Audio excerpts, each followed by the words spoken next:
Hello, everyone. Yeah, we are here live. I am Ron. I don't have my camera up at the time moment, but I am a part of the Melanated Council. Uh, One third of it typically go live every Tuesday at 9 p.m. Eastern Standard Time, 6 p.m. Pacific Standard Time, and then wherever else you're at in the world, tune us in there. Uh, right now, today is kind of a very weird and wonky and funky day so far, but we're gonna have some fun tonight. We're gonna have some fun tonight. So all hope is not lost. All hope is not lost. First and foremost, got to do this really quick. So before um, I got online to stream, I was over here at Mish Cosplay. They do a lot of retro streams, a lot of indie gaming streams. And so Misha's live right now, and I was just over there checking out what was going on. Cool person, cool peeps, real cool peeps. And he and Mish, they are the number one mod for channels, number one mod. And even then, Mish is mod for our Twitch channel. So, yep, shout out to Mish whenever Mish decides to show up or whatnot. There you go. So, with that's done, holy crap! I gotta try to get myself together, and it is not working, y'all. I am going through right now, but we are going to get it done, one way, shape, or form or another. We're gonna get it right. We are going to get it right. Hopefully, um, hopefully we'll get it going. Hopefully we'll get it going. And if not, we're still going to figure it out one way, shape, or form or another. We're still going to figure it out. So that's what we're going to do. All right. And so, per usual, it is properly connected. You're just being dumb. Huh. Why? My camera won't allow me to be great, y'all. Hold on. One moment. Hold on. Yes, reload.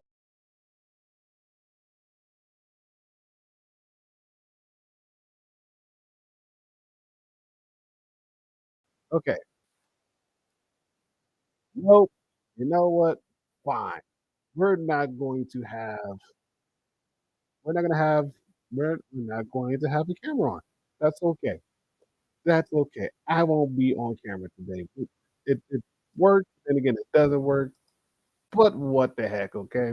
We're gonna do it. We're gonna have fun with this thing. We're gonna enjoy it and everything else. So that's what we're going to do. I just got to make sure that I get myself together on my other stuff so that way I can run damage control properly while we are doing our live stream. Y'all know if you know what goes on, you know what goes on. And you know that we try to do everything possible to make sure everything runs according to plan and whatnot. So we got to do that one there. And even then, I'm gonna have to take this one. Oh my goodness. Yeah, I'm not together, y'all. It's okay. It's okay. Boom, boom, shakalaka. It's okay. We're still gonna have fun. We're still gonna have fun. We're still gonna do it. I do. It's my daughter. Made some gloves. But yeah. So as we get the stream rocking and rolling and juking and all this other good stuff, how was everybody's weekend? Like, what did everybody do this weekend? How's everybody doing? Like the message in the chat. And I don't know if anybody got the hey Chad.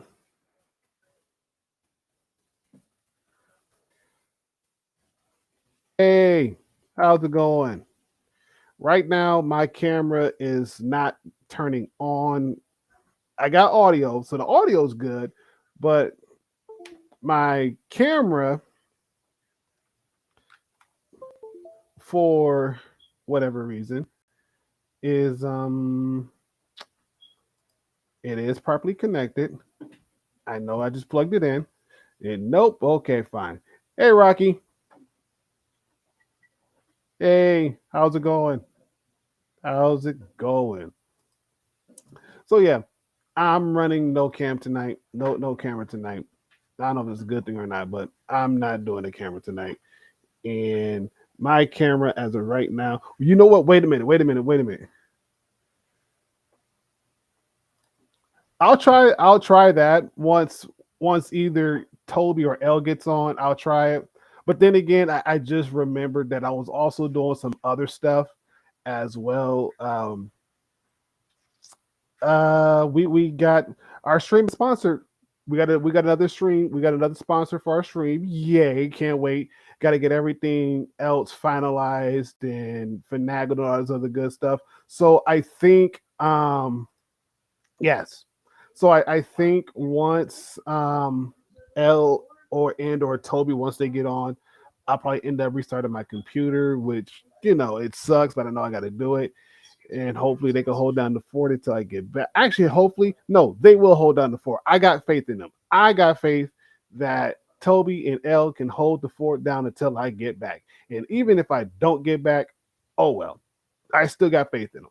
Still got faith in them. But like I was saying before, um, there's another program that I was running that utilizes my webcam. And I bet you that if I close out of that program, I might be able to get my camera working. I might. I might.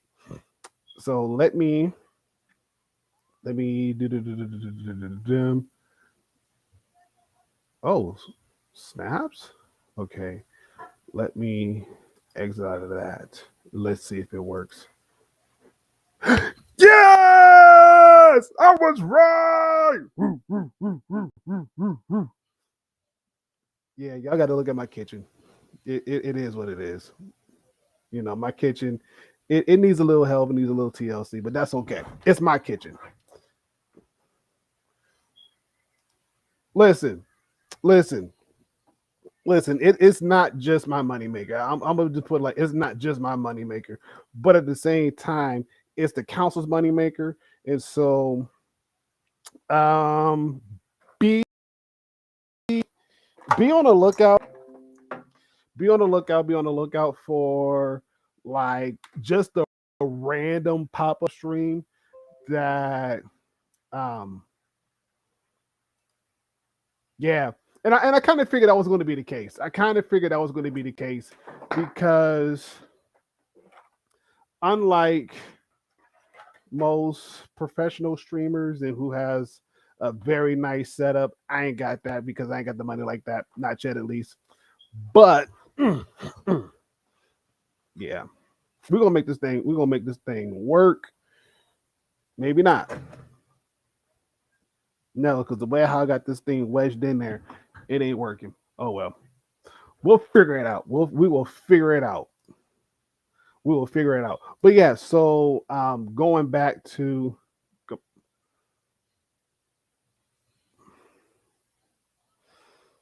I'm trying. I'm trying. This is you know, gotta love technology. Anyways, back to what I was saying. So yeah, our stream, we got a new sponsorship for our stream. And again, be on the lookout for like a random pop-up stream and whatnot. And I'm going to try and possibly link it through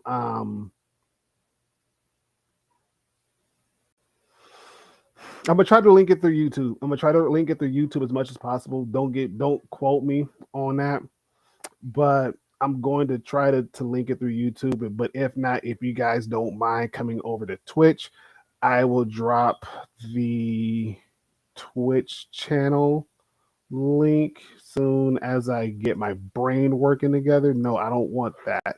I want this. I want that one. Yes.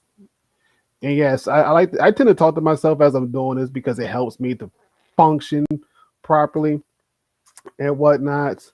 But I'm thinking about investing in. I know they got this new thing out where where basically it's like what is it like?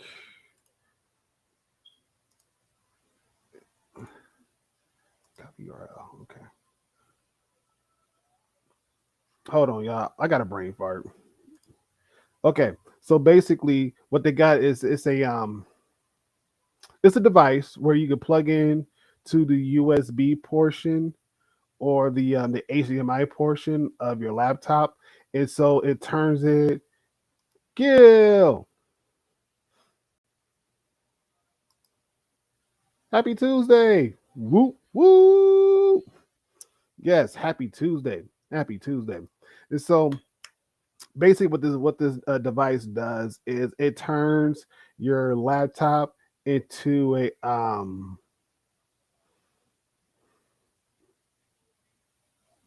Camlink 4K video card.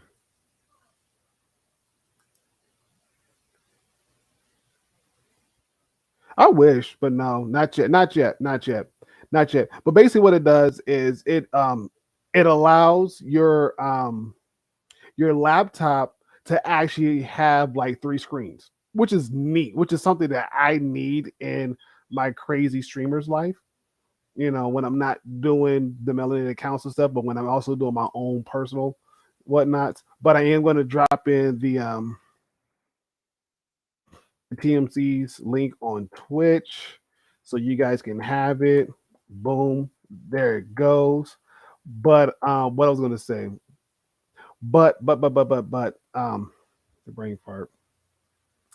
But yeah, like I said, like I was going to say, but it helps out a lot. So rather than buying like two monitors to link up to my laptop, it's essentially like a foldable device where it unfolds, it stands.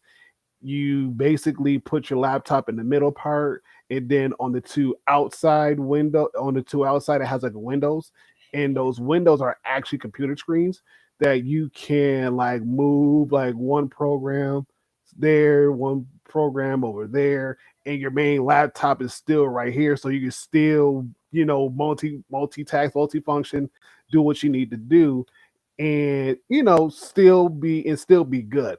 And I'm thinking about getting it. I'm thinking about getting one. I probably will end up getting one, doing an unboxing and whatnot, and see how it works because, as you know, your boy does a lot. Your boy does a lot. But yeah, but that's what's going on in my neck of the woods as far as that goes. I know we're supposed to be getting a snowstorm tonight. I think so. I think that's what it's called. I think that's what it's called. Yes. Yes. I saw it on, I was playing a game on my phone just to kind of, help the brain not fart as much, but get the brain juices going and everything else. And I saw it. I'm like, man, that's a nice idea. But I kept seeing it over and over and over and over and over again. So like, you know what? Let me check into it and see what this thing is all about. And I like it. Like it's really functional. It actually is good for what I need, especially as I'm doing like I said, when I'm doing like streams like this, when I'm doing streams on my own, it's very helpful. Very, very, very, very helpful. So I'm not just like, sitting around here being lost in the shadows, hoping and wishing and praying that everything is going right. Like I can really see what's going on and still have that functionality and whatnot. Would would I eventually upgrade to like an actual PC, later on down the future? Certainly, especially when I get like my own office space to actually do a lot of streaming, to do, you know, private quarters. And this is down the third. Yes, definitely. But for right now, I'm going to make use of my gaming laptop, which has been phenomenal. Like I am actually happy that going against the naysayers saying, no, you shouldn't get a gaming laptop. Like, no, I'm actually pretty happy. I'm happy. I am very much happy that I bought a gaming laptop and very happy that I bought a gaming laptop. It does everything that I needed to do. No lags, no drags, no hiccups of any kind of sorts. I probably might take it back to Best Buy and see if they could upgrade um, the memory, graphics card, whatever, just so it can still be still functional, still has a lot of life into it. Make sure it has a lot more life into it, and keep it going. Because again, it was worth it. It was very much worth it, very much worth it. But yes, Rocky, to your point, I'm thinking that's what it's called. To your point down here, as my invisible finger comes down, that's what I think it is.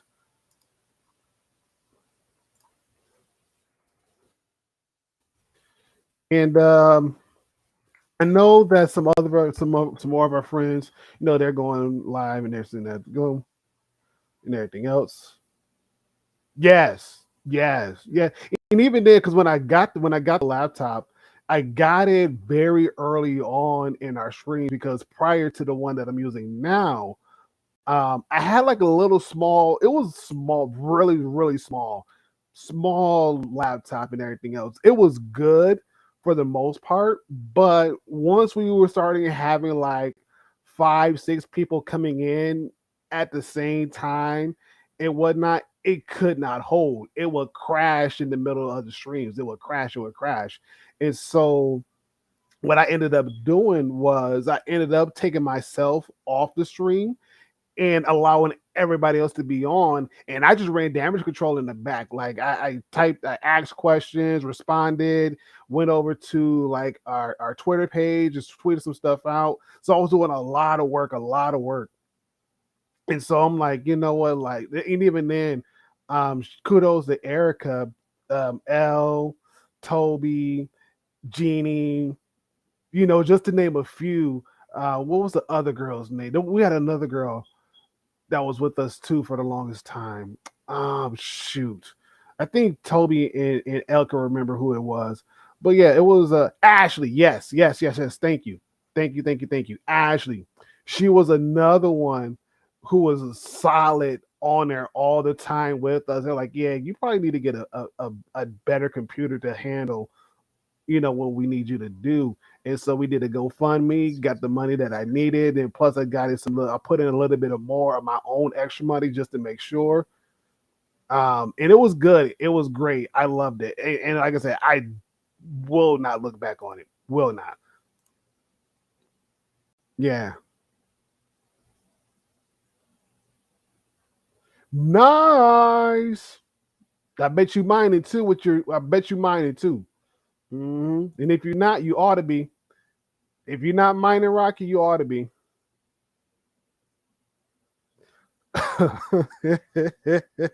Okay. So I'm gonna switch up the order real quick. So, coming to the stage is a good friend of mine, lovely friend of mine. Like this friend, I think brings the best out of me. And if they don't know now they do know. Haha, they do. And even then, just like off camera, off stream, such a sweetheart, such a total sweetheart, and is really, really, really in tune about making sure that. And I kind of quote, "If I get this wrong, my bad. If I get this wrong, my bad." But constantly preparing her future self by making sure the today's self is better. So when future self comes into play, all the stuff that today did made future self possible. Don't nobody care about them Cowboys. Don't nobody care about them Cowboys. The Cowboys can kick rocks for all I care for. Nobody cares. But again, that's what I'm bringing to the stage, and also at the same time, like I said before on previous streams, total kick Buttkowski and Super Smash Brothers. Don't matter what character you get, she is going to dominate you left and right. And even then, she is going to tell you if you're right or wrong very nicely, but at the same time, she's going to let you know. So, yes, no, it is not Toby. No, Toby is handsome. I said lovely. Two different things. I'm saying lovely. So, coming to the stage is the one and the only L. Oh, thanks so much, Ron. Welcome. Like I don't. Your introductions are always just like absolutely amazing, and I was like low key glad that because Toby is here, but he's like having like some tech issues right now. For but I was like, oh okay. I'm like, he's gonna introduce Toby, and I'm gonna see what he has to say. Because I always feel like I'm so bad at these introductions. So I don't know if I'm spoiling it for any of you guys watching, but Toby's gonna be the one next. So Mm-hmm. if it's process of elimination.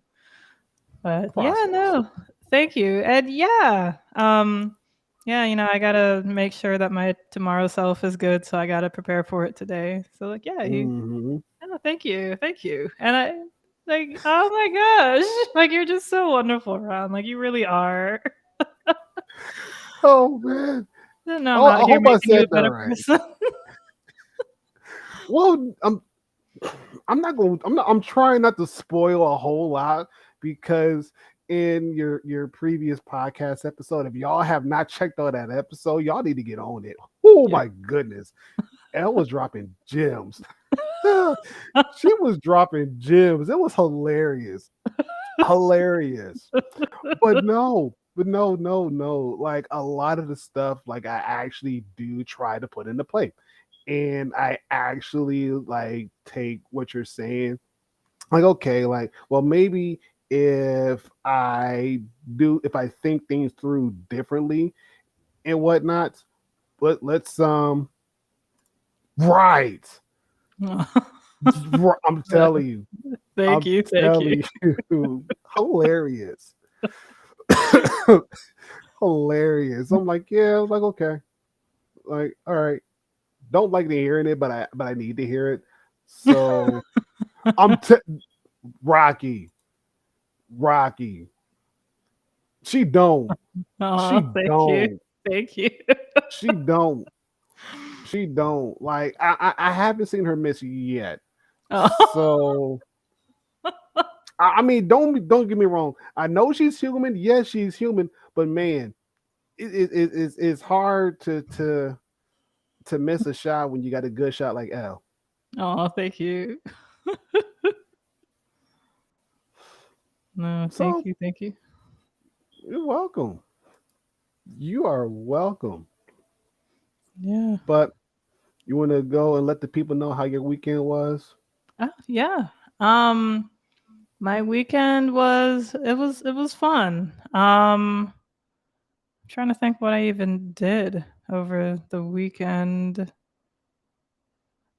I can't even like remember. Oh, well, yeah, like I released season 2, episode 1 of, my podcast, The Agreeable Gray Area. Like I recorded it last weekend, and so I edited it over the weekend. And it was the first episode using my new audio interface, the Focusrite Scarlett 2i2. And it was cool hearing the difference in audio. Like at first, I just kind of recorded it. I'm like, okay, I hope this is better. I did like compare and contrast a few times prior to that, but I was like, okay, now I'm going to actually record an episode with it. And so I did. And I'm editing it and whatnot. And then I listened to, that's true.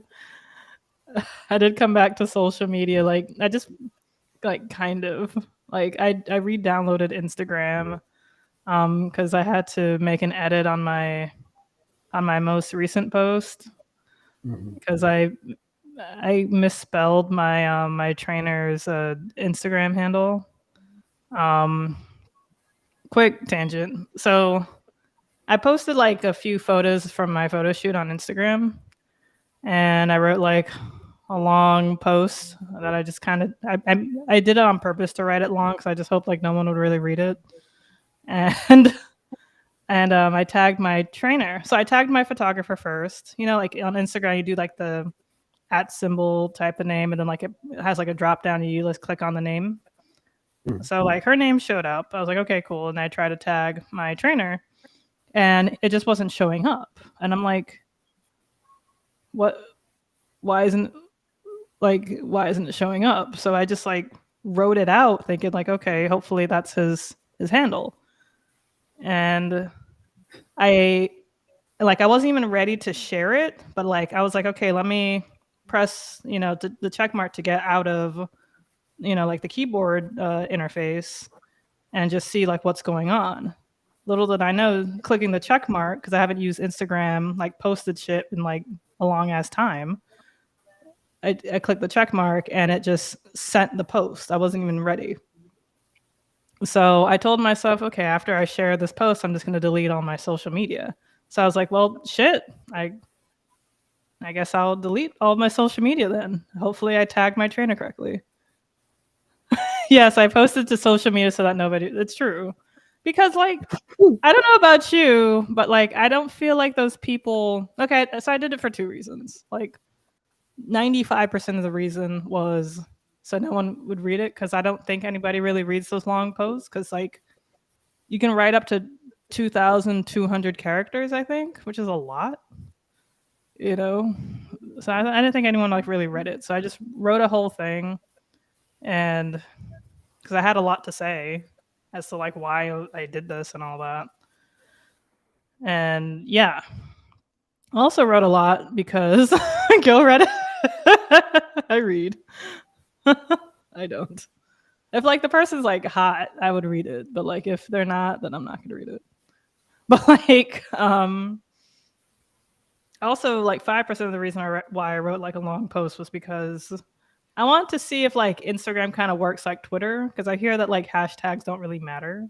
So I figured if I wrote like a huge thing, I'll probably show up on more people's like explore page, which is like the page where like when you hit the search icon on Instagram, it's called the explore page. I literally just learned this like a month ago. I had no idea what that was called this whole time.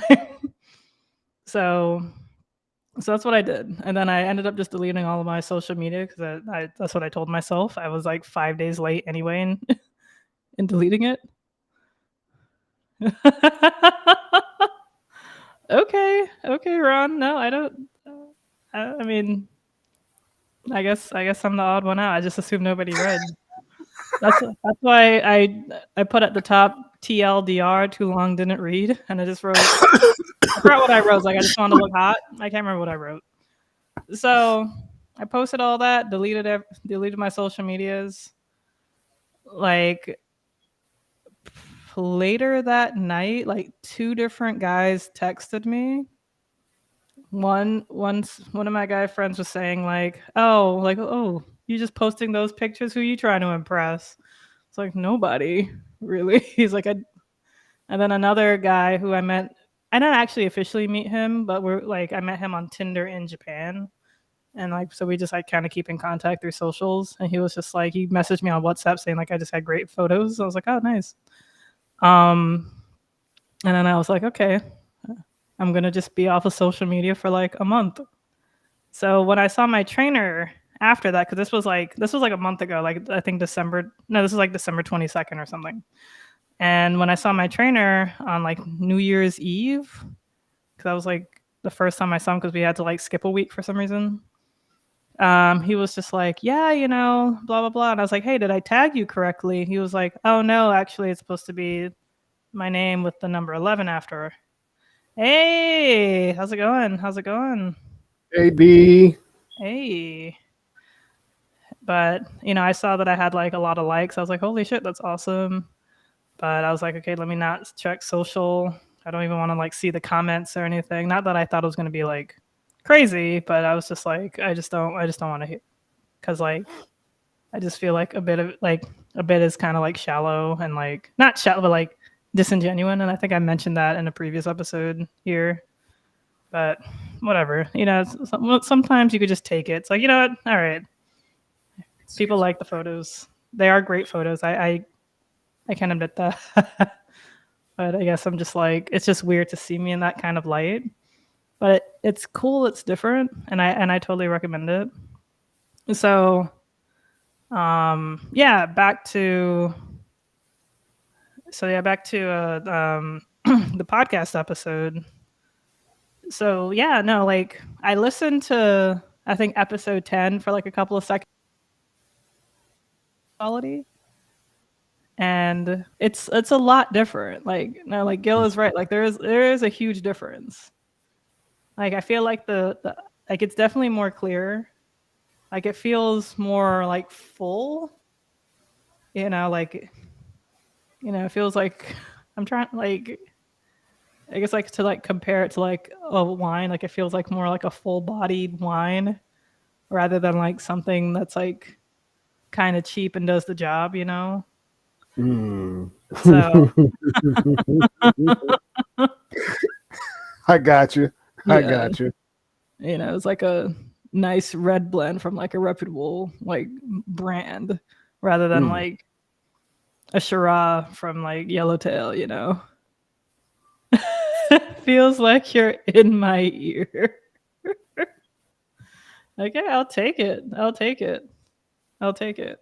No, I see what you're saying. I definitely see what you're saying because I actually re-listened to the episode today, like, and it definitely just sounds like what Gil says, like in your ear, like it just feels more like full.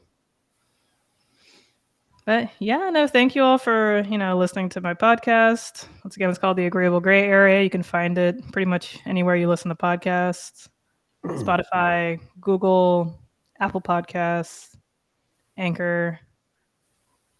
And yeah, I do need to add it to like Stitcher and iHeartRadio and Amazon. I don't think it's on Amazon yet, so I gotta put it there. But yeah, so yeah, that was pretty much my weekend. Just being an adult, getting things done, working out, trying to stay hot. To for reasons. But yeah, that's me. Oh, you're good. You are Yeah. good. I found it. What were you looking for? um, I just need to take like a few moments, if you wouldn't mind, like Yeah, of course. go ahead and introduce Toby and whatnot. I got to do some work real quick. I'll be back though. Yeah, no problem. Well, you heard the man. You already know who I'm going to introduce next. I was hoping it to be a surprise, but you guys are a smart crowd, so you most likely were able to guess. Like, definitely wasn't going to be Barack Obama, but maybe one day. So coming to the stage, it's the indelible, luscious, lovely, beautiful man that we all need desperately in our lives. For if we don't, we have no idea what would happen if we don't have this man in our lives, because he provides so much life to our lives that we need him in our life. So coming to the stage is the absolutely luscious, lovely Toby. Woo, woo. Oh, your mic. We can't hear you, Toby. Oh no. Oh, great. Oh, crap. Yeah, no.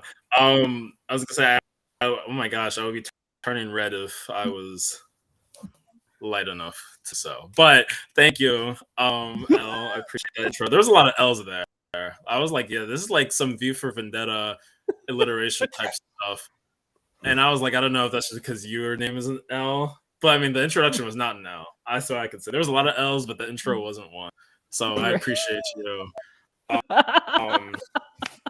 Yes, Sleepy Joe was making a guest appearance. Oh my gosh. Lord have mercy. We couldn't even get on. Well, it's okay. It all works out as it works out. But we didn't even get on the prospective 46th president of the United States, Mr. Andrew Yang. But it's okay. That's neither here nor there. I just hilarious. Joe Biden or Obama. That was just this little humble podcast showing up.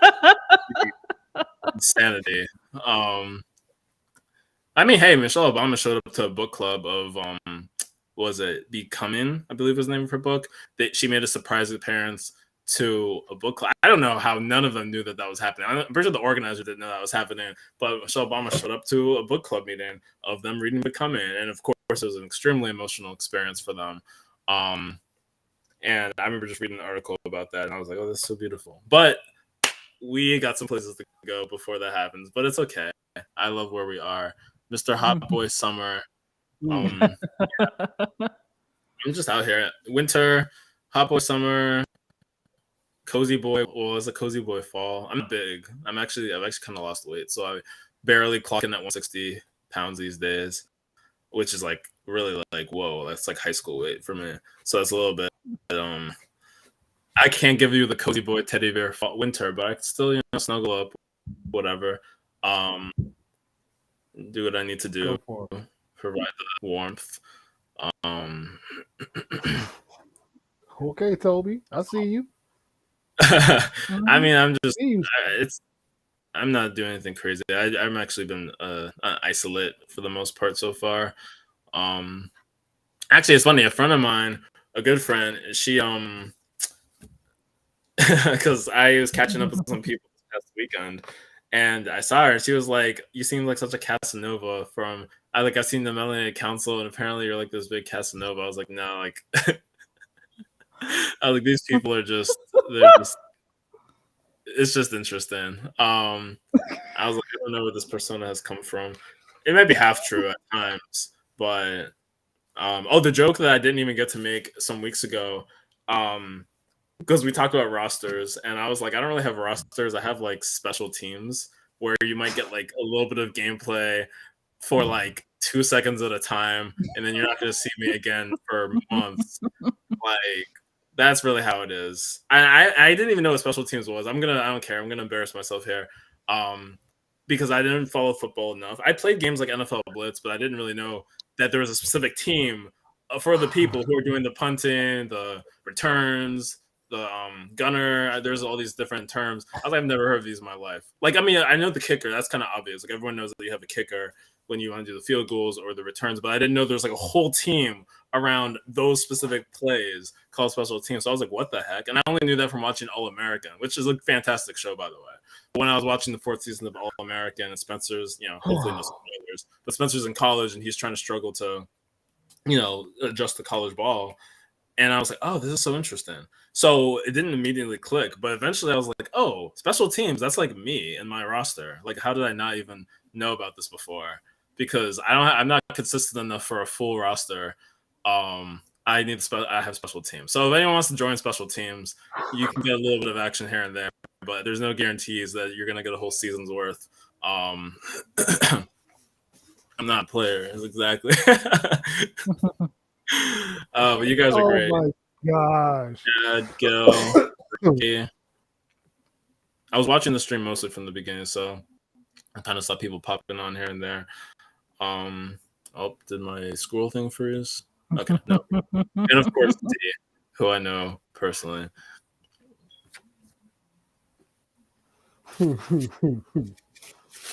Oh man. Special teams. I started laughing. I started laughing when you said that. I'm like, I know exactly what that is. Oh man. It was even funny because I played on special teams. I did kick return, kickoff. I did punt and punt return, but I also played offense and defense. So I was pretty much 90% of the time, I was on the field. Okay. Hardly, Okay. hardly ever got off. Hardly ever got off. But Nice. yeah, I'm like, special teams, got it. So, sir, your weekend, what did you do? What did I do? Saturday I was supposed to go to this like it was called Bad Gals versus no, it was Hot Gals versus Badmans, which just sounds like the most Jamaican thing I've ever heard in my life. I think it was it Badman versus Hot Gals? I didn't go. I feel like it'd be like I feel like it'd be like Bad Gals versus Rude Boys. That Hot could be a Gal? thing. Rude Boy makes sense, but it was Badmon, like MON, and then Hot Okay. Gal. And of course, we know Okay. Hot Gal's spelled. So I don't know. I mean, I couldn't go because I overextended. I did some good errands on Saturday. Like I did some things I needed. Well, really, one most important thing I needed to do. Then I went to Lowell, the town I used to live in, opposite direction from Boston, from where I live. So like it was like once I go there, like trying to go to Boston would be like a good 40-minute drive. And that event that I bought a ticket for ended at 2 a.m. And the place I actually went to, it was this like African restaurant that I've never been to before in Lowell. Like I just never got the chance. And like my friends who do promoting, they actually do events there on like Saturday. And so I haven't been able to go at all. So this was my first time going to the restaurant, which was cool because I mean mostly it was like a lounge kind of club type of environment at that point. But it's 2 floors. So the first floor you can just kind of go in like a regular bar or restaurant, and the bottom floor is kind of where it becomes more of like a club. So I went there to support my friend. It also was like free Casamiga or Hennessy shots. Not that I was really feeling very heavily to drink, but I was like, I might as well come before 11:30, talk to people. I got to see some friends who I hadn't seen literally all year because it's a new year, and I haven't been to this part. I haven't been in Lowell since I came back, so I haven't really seen. Besides friends who have shown up to Boston events, who I did see a few, like Memorial or MLK weekend. But for my friends who kind of are more so centered around that area, I hadn't seen them. So that was really cool. Then like we had like an after thing. There was an after party type thing. And it was a Saturday. So if it was a Sunday, it's a little bit, okay, I got work. We got to really be careful. But for a Saturday, people didn't care. So we went, and it wasn't like a super crazy. It was actually more of a chill vibe. Even at the club lounge, it was more of a chill vibe. Like it was fun, but I really felt like people were more talking, conversing like you would at a house party. And I was like, this is like a real community. I kind of miss this.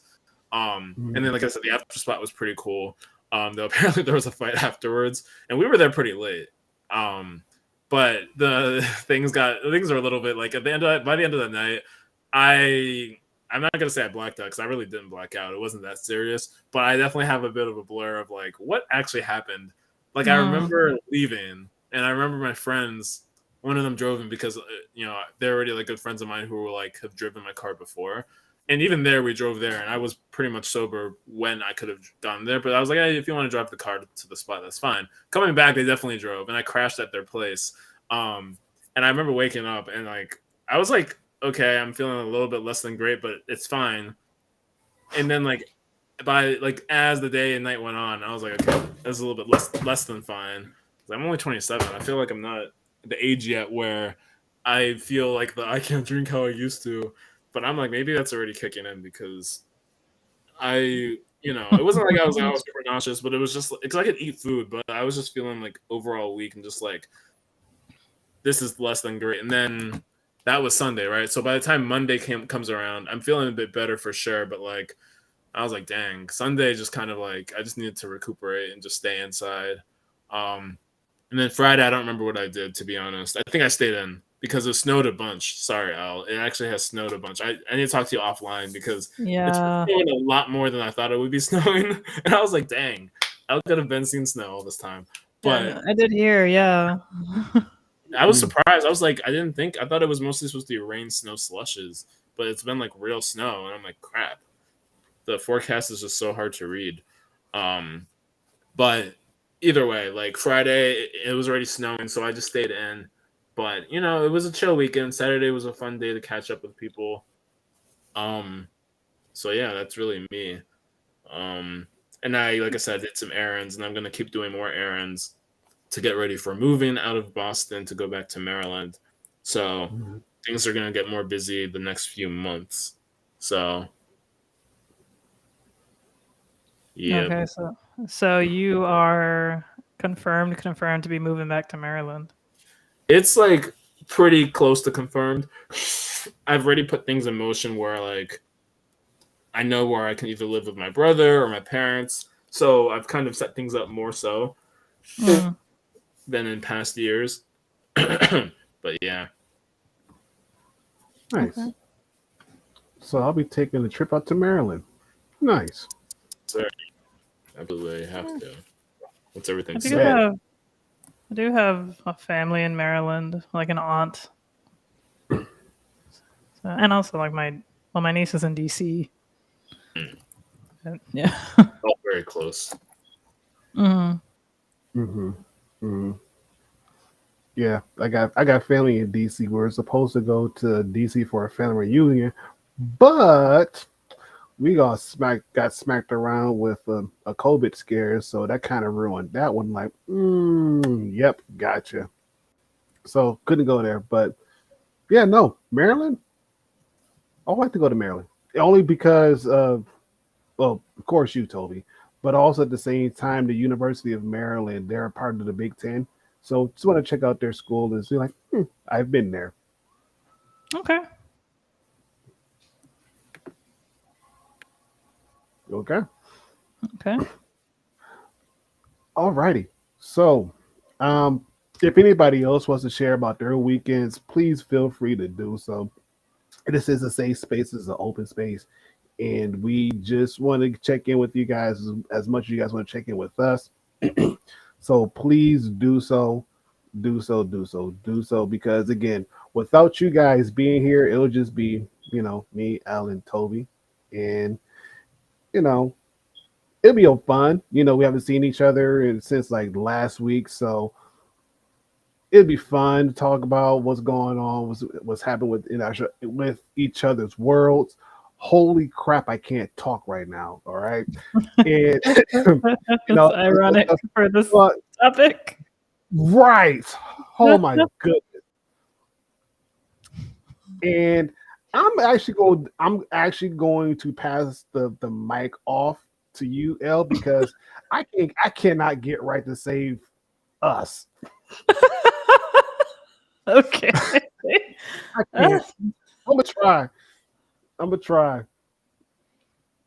Oh, wow. Mm, Man. I'm yeah, happy that she's okay and she's back home. Like no, right. strokes are incredibly rough. Yes. Like that, yeah. No, like ah man. And it sucks that we're like at that age where, things like that can happen to to our parents. Yes. Like but I'm happy that she's okay and she's back home and she was able to get the treatment that she needed and Mhm. yeah, but like, man, I am so sorry. That must have been so frightening and so terrifying. And, Oh, yeah, sorry to and go. Just seeing it yeah, come. Yeah, man. Keep us posted, like for for real. sure. Like, regardless of regardless if it's good or bad, keep us posted. Yeah, no, absolutely, absolutely. Also, good that you've been, creating. I Mhm. know that's like kind of your happy place. Yeah, yeah, I'm glad that she's okay. Mhm. Yeah, no, it is. It's rough. It is rough. Like, yeah, and like, no, definitely, talk to us, communicate with us, keep us posted. However you're feeling, whether it's in Mhm. here or the Discord. Um, but yeah, like, no, I mean, like, fortunately, like with this month, our topics have been about like communicating and like expressing ourselves and you know being like at least in like that mental space to mental safety space rather like and Mhm. also feeling comfortable to communicate. No, it's fine. Oh, no, that's real life. Yeah, no, never, like, no, don't apologize for that. Like, it's no, I'm happy that you shared it, and I'm happy you felt comfortable enough to share. Correct. Yeah, Correct. no, we super appreciate that. We really do, and like, we're all here for you for sure. Because like, we always feel as though like when something like happens to like a family member or a friend, it's like we understand that like what's going on with that particular person is like worse than what's going on like with us, but like we're still affected too.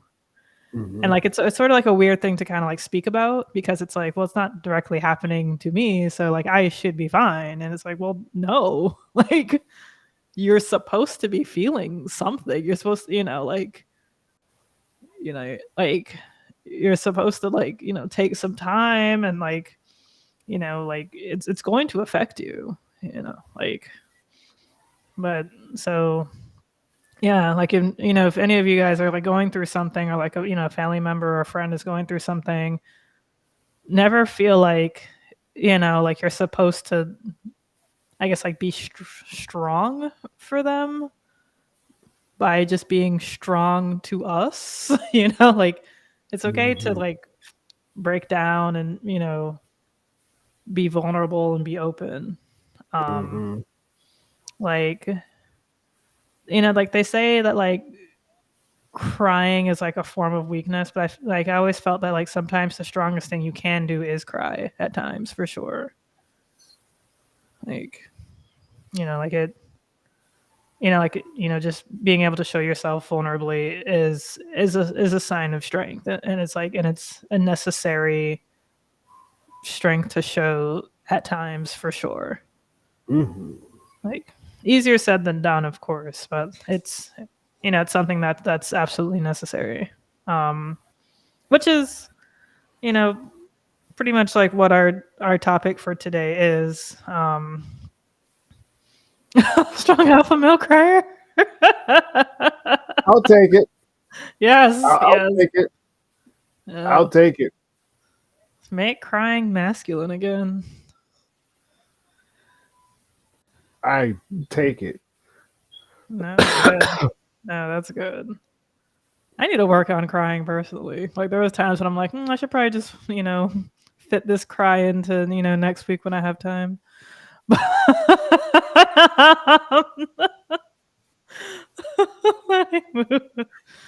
I feel like I'm kind of overdue for a cry though. Like, sheesh. Like last month was like super hard for me. I don't know if I really spoke about it.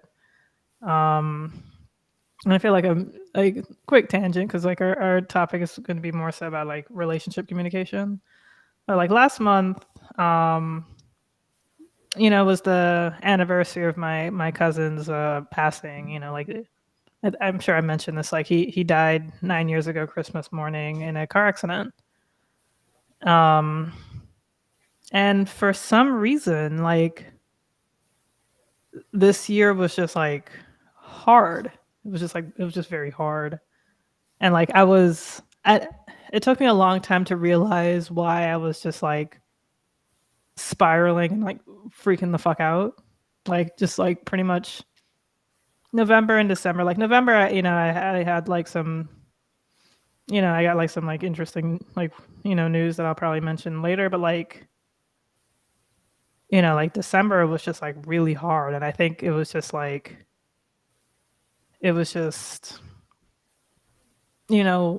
me actually coming to terms with the whole like, it's like, I think I'm reacting like this because it's coming to the anniversary of my cousin's passing. And, he and I were the same age, like when he'd passed. So like, it always like really like struck me, and like, it really just like pushed me into this trajectory of like actually going forward and doing the things that I actually want to do, because no one's going to live my life except me. But like, I was just like freaking out, like, thinking about all the things that I want to do in January. And like, we were like in December, and I felt like, I was wasting so much time that I was like, like I feel like something was going to happen, like it just, because especially like the holidays, things always seem to happen. And so it was just like, I was just like, feeling super overwhelmed and like spiraling for some reason. And it sort of felt kind of nice that like I spoke to my sister and she was sort of feeling the same way. And it's, like my sister, this particular one, she's like 8 years older than me or something. And it was just kind of nice to like know that, like that I guess it was just like affecting her, and that like something was just like affecting her. And I was like, okay, so I'm not crazy. And I just needed to like really just ground myself and like calm down because it's like nothing's going to happen. But it's like, okay, I was freaking out because I was like, okay, I'm going out New Year's Eve. This is kind of scary. My friend's driving. This is kind of scary. Not like she's a bad driver, but it's just, roads are like crazy. And it's like, I was just freaking out like something bad was going to happen. And I just felt like I haven't done everything that I want to do. So, yeah, like, yeah, so like I like definitely like just talking and communicating like how you feel can like really just ease your mind and do wonders for you. You found some motivation to do something nice for you. Yeah. Well, motivation is a conspiracy theory,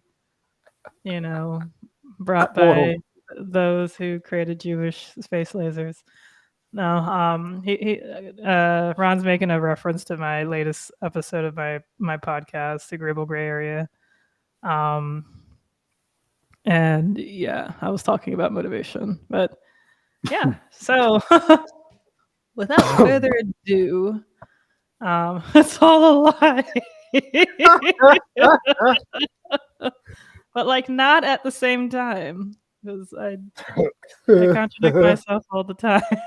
Anyway, so tonight's episode, we're talking about communication, especially in the aspects of relationship communication, dating communication, and things of that nature.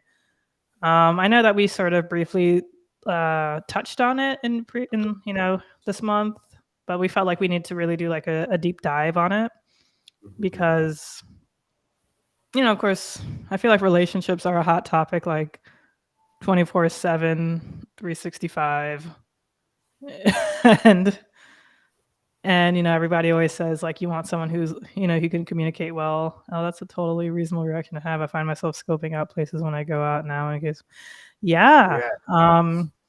My airport, like for a long time, like I always had a fear that there was going to be like a shooting at my airport, and lo and behold, there was a shooting at my airport like a couple years ago. Like I was like, are you serious?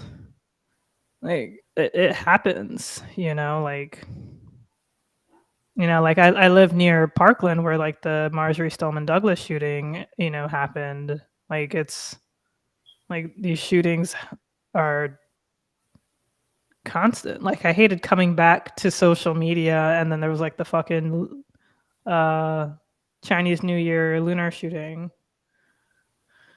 Like that's absolutely just that's just tragic. But like we have to this is like the reality that we live in. And then there's going to be people who are like, well, the mathematical likelihood of you dying in a mass shooting is blah, blah, blah. I was like, there shouldn't be mass shootings. Like, that's like, like you don't want to be caught in a mass shooting.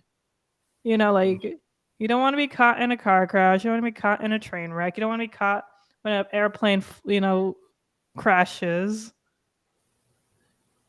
So it's like, but like one of these things are like, could be like easily prevented. Well, like I feel like car accidents could be pretty easily prevented too, but like sometimes you don't quite know what the hell's going on with your car. But like like a mass shooting is just like someone like their own self going out and just like doing that for reasons. A lot of it's like mental issues for sure, but it's like and then And I see like on social media, like YouTube and shit now, that's like weak for men to take like antidepressants or something. So we all react to different things. So I just try to understand other people's triggers when possible. No, for sure.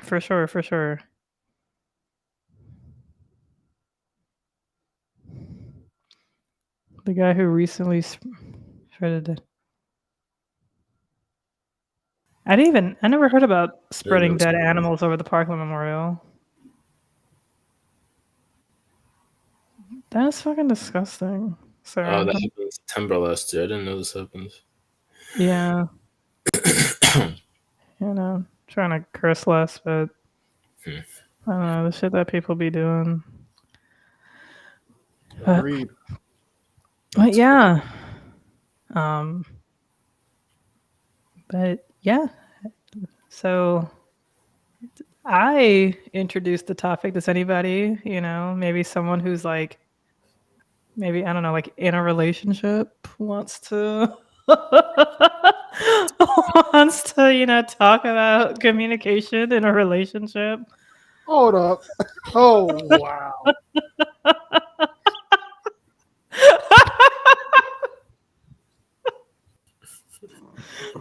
for the record for everybody, what's going to be said is not constituted as any way, shape, or form counseling of any sorts. So use what's going to be said here at your own discretion. User discretion is heavily advised, and no, again, none of this is for any type of counseling sorts of thereof. Boom, disclaimer is done. Okay, so I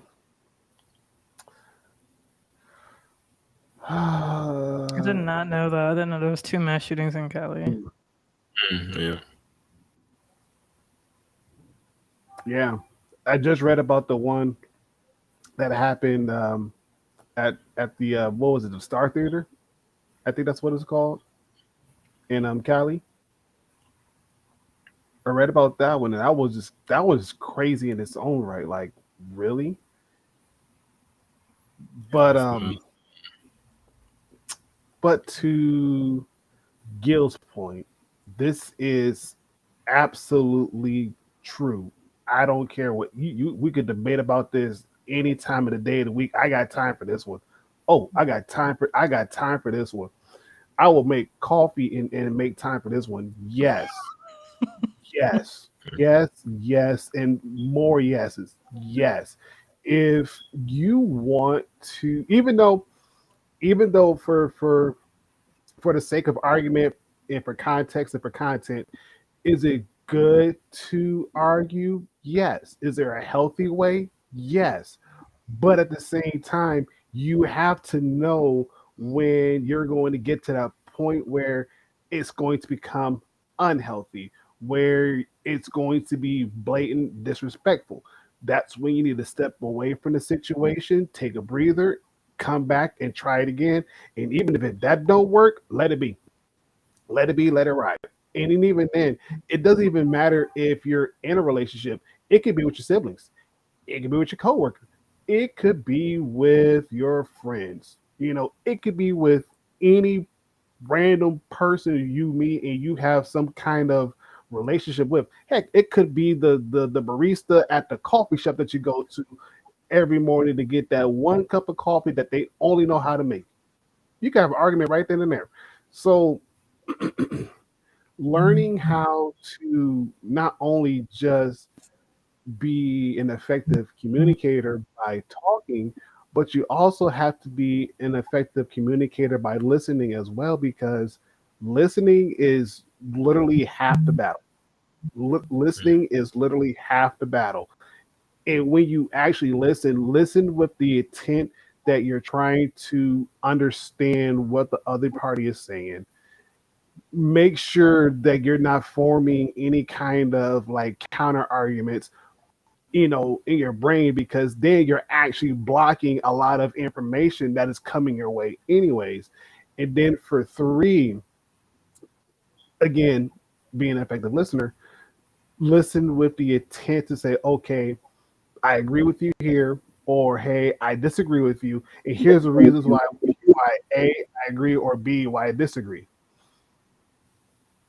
Yeah, Hard agree, Rocky. Hard yeah, agree. yeah. And And I think the one thing that helped me in my relationship was when I was going to college, and one of my required classes was public speaking. I had no issue with public speaking. Like I did it, regardless. Like I didn't mind. I didn't mind going in front of the classroom and presenting something, speaking about it, and everything else. Like I had no fear. I had no fear of other people. Like couldn't care less what you were doing because this was my grade. I'm going to get an A, regardless if you're going to listen to me or not. You're going to listen, and you're going to help me get this A. And if not, that's on you. But um, the one thing that my instructor told us was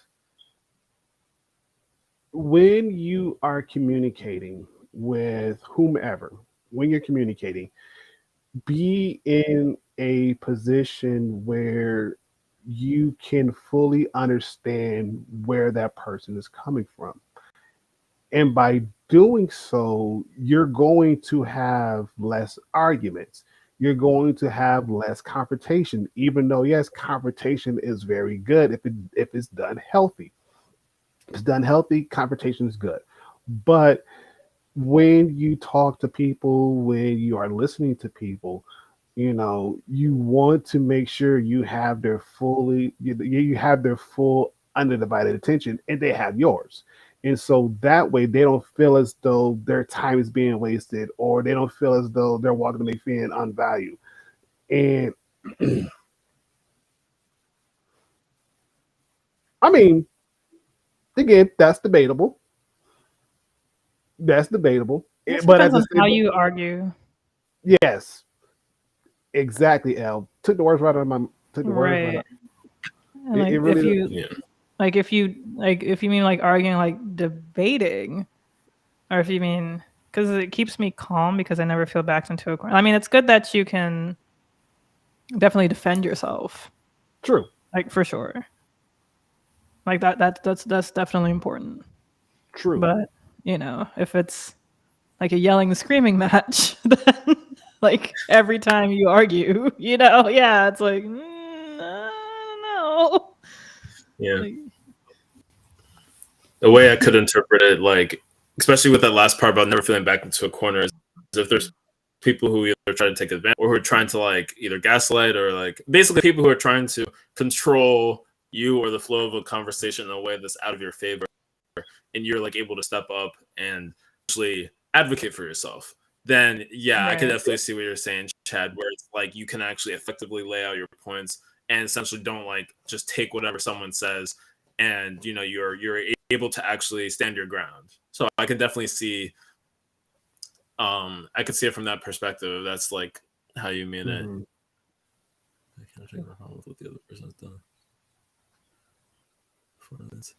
Yeah, and that's the thing too, is if like you know what someone has done is wrong, but you can't figure out why, or maybe you can, but it's just, I mean, for me, sometimes maybe it takes me some time to really formulate the feeling, and then it's like, okay, now I just don't want to rip this open, especially since I didn't address it in the moment, which is like a very current real Hmm. life scenario for something that happened basically a little over a week ago. I noticed something when I came back home to my apartment, and I really should have addressed it. And I addressed like a few things because there was like multiple things that needed to be addressed, but like it can be difficult when it's like it takes you time to process Yes. these things, and then it's like, well, crap, now this wasn't in the moment, blah blah blah. But I guess it depends, because for me, I'm not really like arguing per se a lot of like big life topics. I'm not really getting into huge political debates with people. Even when I had people who I definitely disagreed with on certain political things, um, oftentimes people who are like more on the liberal left spectrum, haven't really had this like haven't really had intense arguments with like those conservative uncles or whatever. That's not as much of a thing. But like even then, it's just like, okay, I could talk about this in academics into their point of view. I don't really care. Like, I'm really not to like expend my energy on this. Um, but I think actually that's a really good point. Is like talking about the concept of arguing. Because I know a lot of times when you talk about communication, you're trying to like maybe talk out a disagreement, and maybe it's just like things happen. But just the concept of arguing in itself is actually kind of like a broader thing that I think is an interesting direction to go into for this topic. But I yield my time. Yeah, but even then, just to piggyback off what you're saying, it's like, again, I like to debate. You know, in my English class in high school, we had to do a topic on whether or not genetically modified organs should be allowed in patients. And I was more so on the pro side, and the other team I was going against, they were on the con side. And so I did all the research for my team and everything else, did all the talking points, and even then went further along and looked up a lot of the cons and made counter arguments depending upon what they were going to say.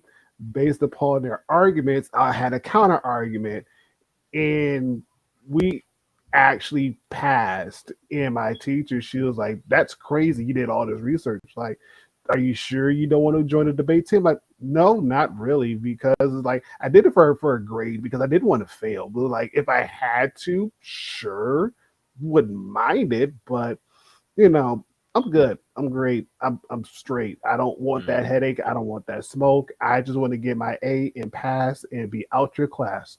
That's it. But again,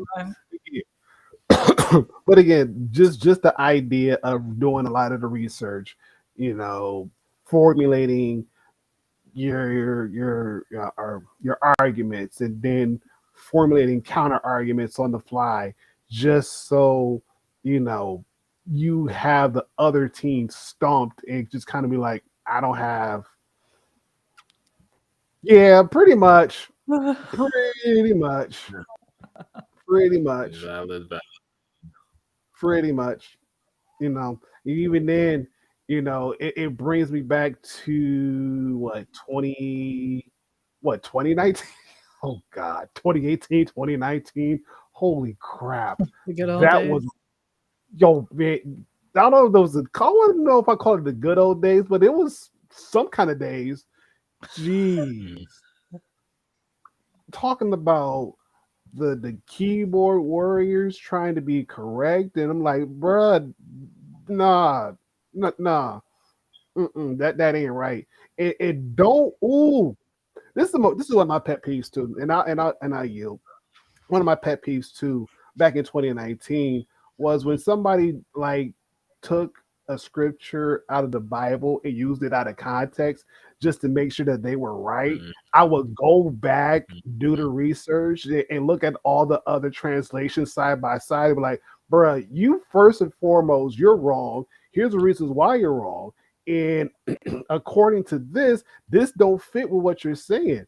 But I'm right still. Like, no, you're not. You're wrong. Like, I just told you you're wrong. I just showed you that you're wrong. And if you guys remember Tatted Lawyer, of course, he's like, bruh, he just told you why you're flat out wrong. He showed you why you're wrong. What's the point? What's the point? You're just accept the fact that you're wrong and move on. And again, it's not like he don't know what he's talking about. Like this is what this man do. Like, yes. Like this man studies for a reason. Like, yeah, you're not just gonna just say, "Oh, this is what the Bible says," and blah blah blah. Like, well, does it really say? Because whatever you said and then whatever I just found, it ain't lining up. So, are you sure this is what? Are you sure? Like, are you willing to say that yes? Because if you say yes, I'm gonna check you in a heartbeat. Oh, I'm gonna check you in a heartbeat. I'm gonna check you. What's the cosine era? Sorry. Like, was it like people would comment cosine or something? Like don't if somebody know. was like agreeing? I don't know. I'm just I couldn't tell you. I'd be lying. Like I don't remember it. I mm, don't remember if it was something like before 2018, 2019,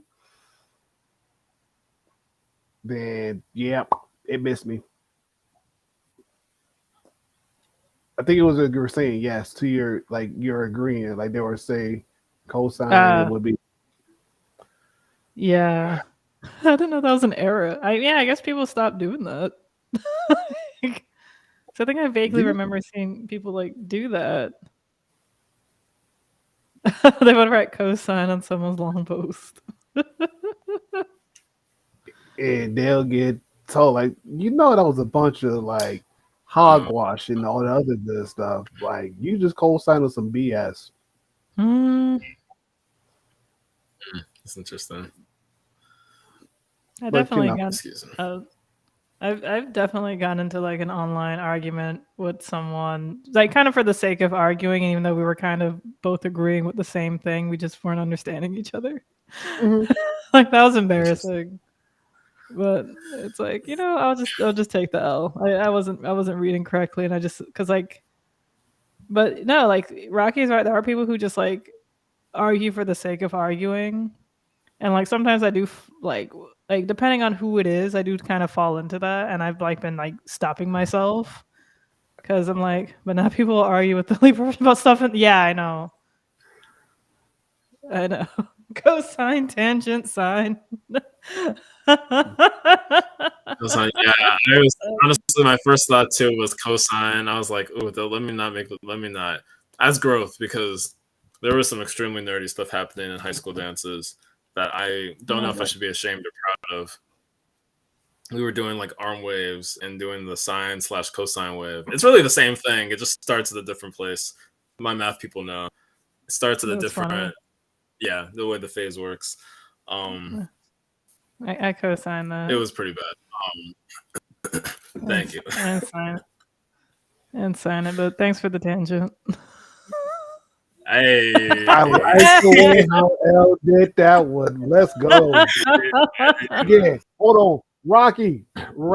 You remember when we talked about how L never misses? What more do I need to say? What more? you just went something wrong. Huh? What did you say, Toby? Oh, I don't know What's if up? that was I. Oh, I said he went. I thought he went silent. Like I saw him, but there was no sound. But Oh more no, I heard him. it's I don't know if there was something on my end or it sounds like L. So Yeah, interesting. you might be like a little delayed because like I heard him fine. Yeah. So, I don't know. I don't know. It's funny. It was funny.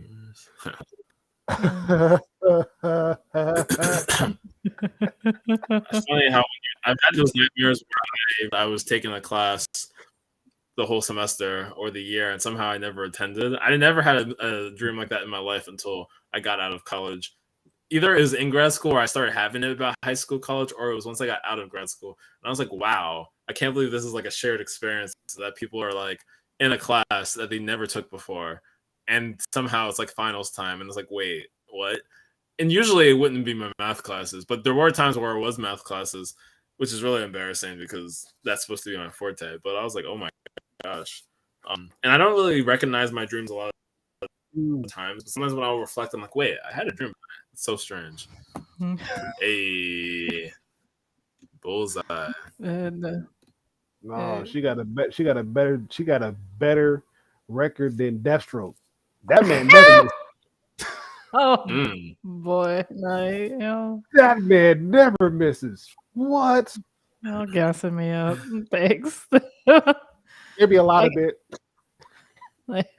like I've had a dream where like I never had the dream of like missing a class, especially like after school, like after graduating and stuff. But I've had dreams where like I missed like a bill payment, which I think is just the adult version of like missing a class.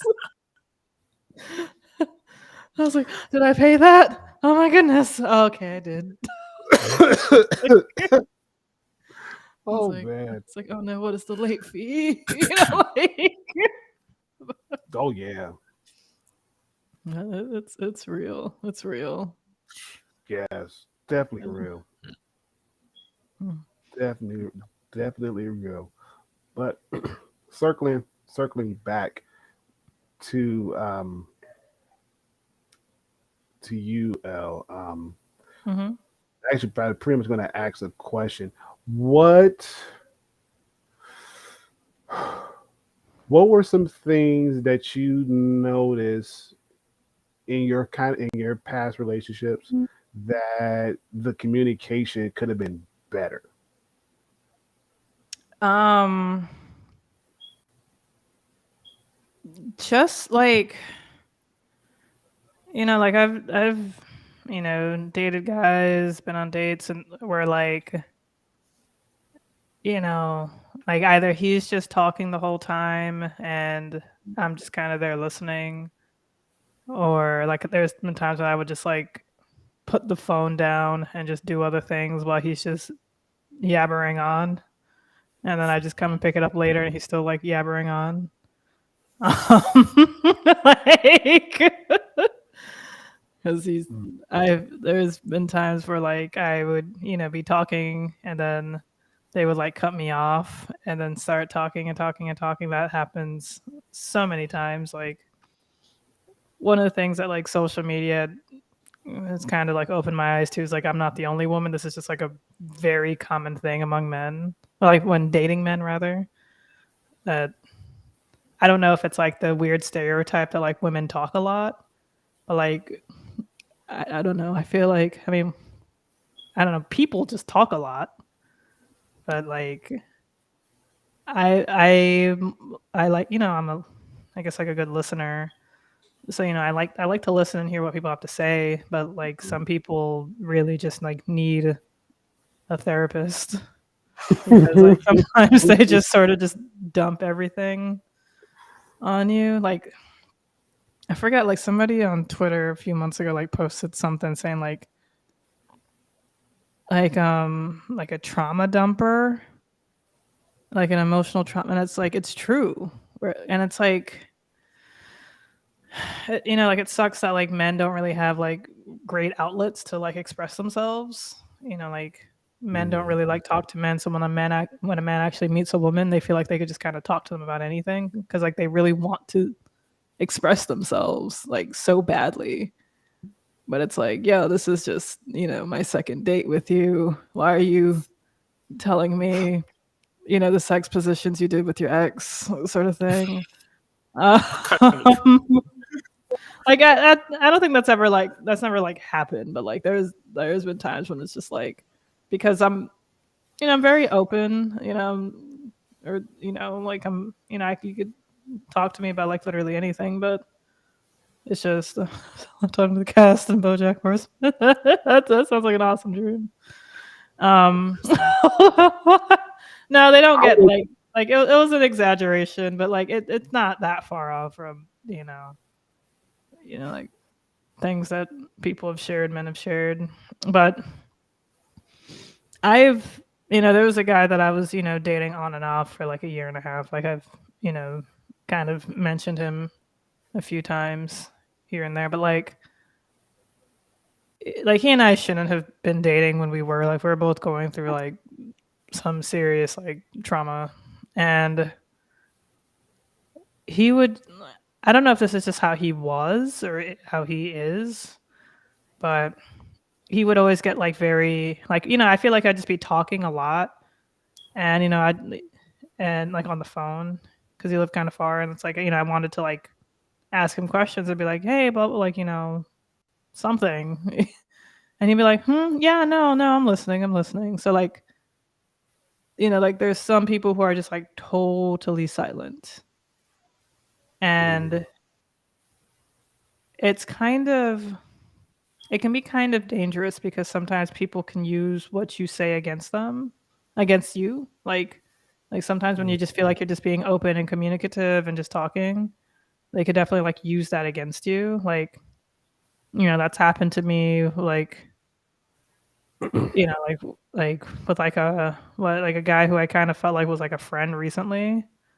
And I just sort of like, you know, just definitely just like cut him out, like just stop talking to him cold turkey, pretty much because of just like how he kind of is. Like he's very like argumentative too. And I found myself kind of getting into like that sort of debate, kind of like that sort of like, you know, like argumentative sort of thing about him, like with him. And it's just like, it's like, you know, like this isn't like a friendship worth really having. Like he just like rambles on whenever we speak anyway. And, you know, he doesn't really seem like he likes women. Like I feel like how his algorithms are set up, how his feed is set up is kind of like a little bit more negative in terms of like how you view women. And you know, it's just like kind of annoying and sad because it's like, hey, you have a woman friend that you can talk to and ask questions, and you just don't. You just talk at her. And then you go and listen to like these men on social media telling you like the exact opposite or making you believe certain things. Like, you know, like it was weird when like he would I want to say he would keep, but yeah, he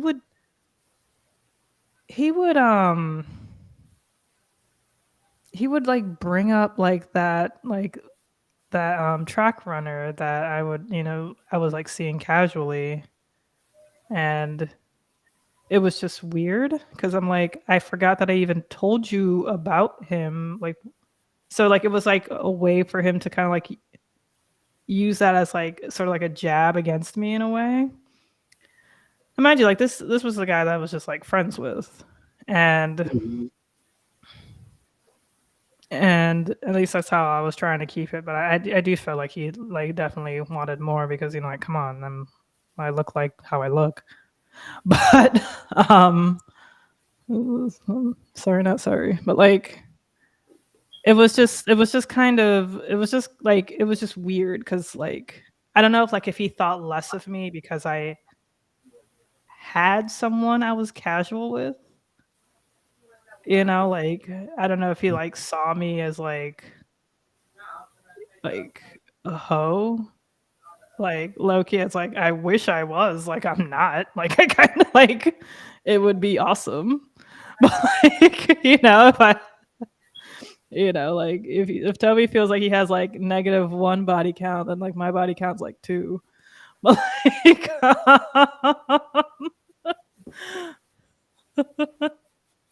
let me see what this says. That was last day. So I escaped from my furry neighbor when he tried to sacrifice. So how was your pretty no, they wouldn't even ask how was my day.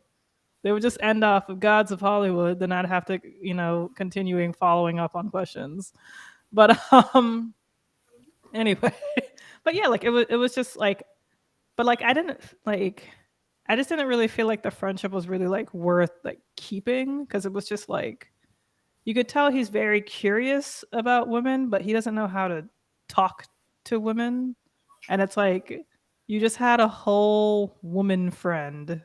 Like but you didn't know how to like just communicate and have a friend. So now you're just kind of continuing on being negative, you know, like it's just weird because like I guess I didn't realize I was like being open because like I didn't really see that as like a big thing to, you know, have like a casual partner.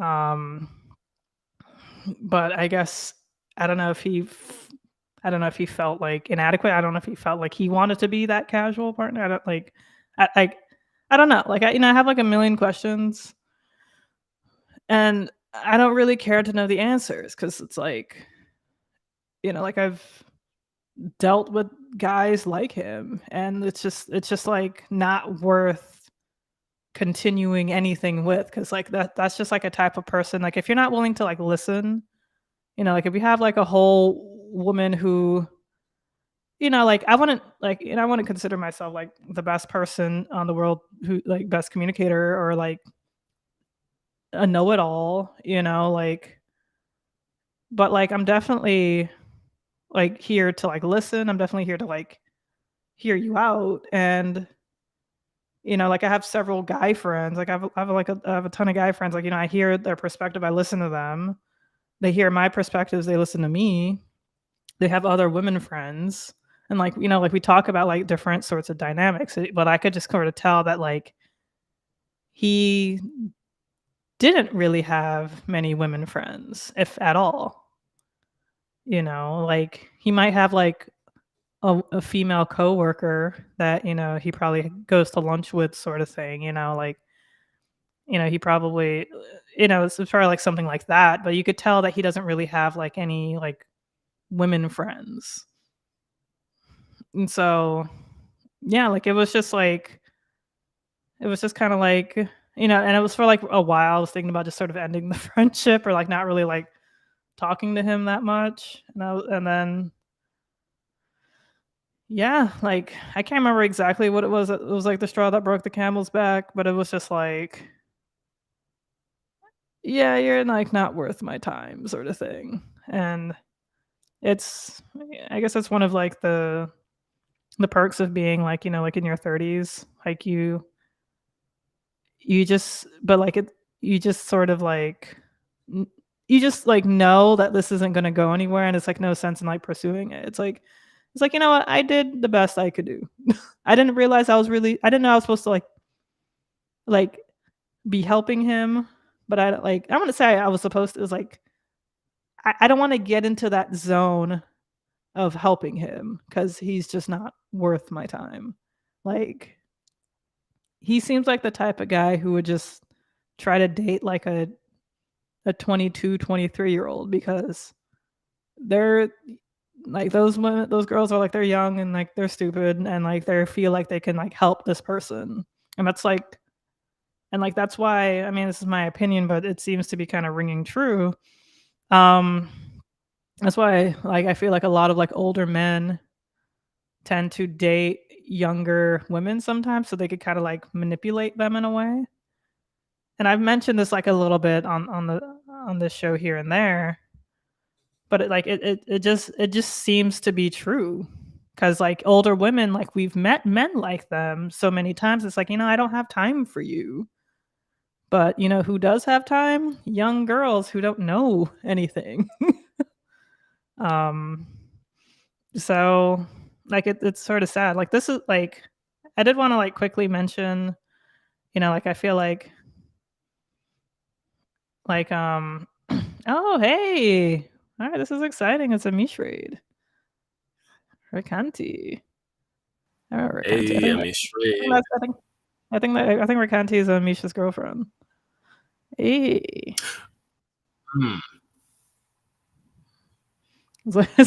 Elsa needs to having to be like carrying the whole franchise. Right. Yeah. No, I don't want to be the whole franchise of women. Like, because,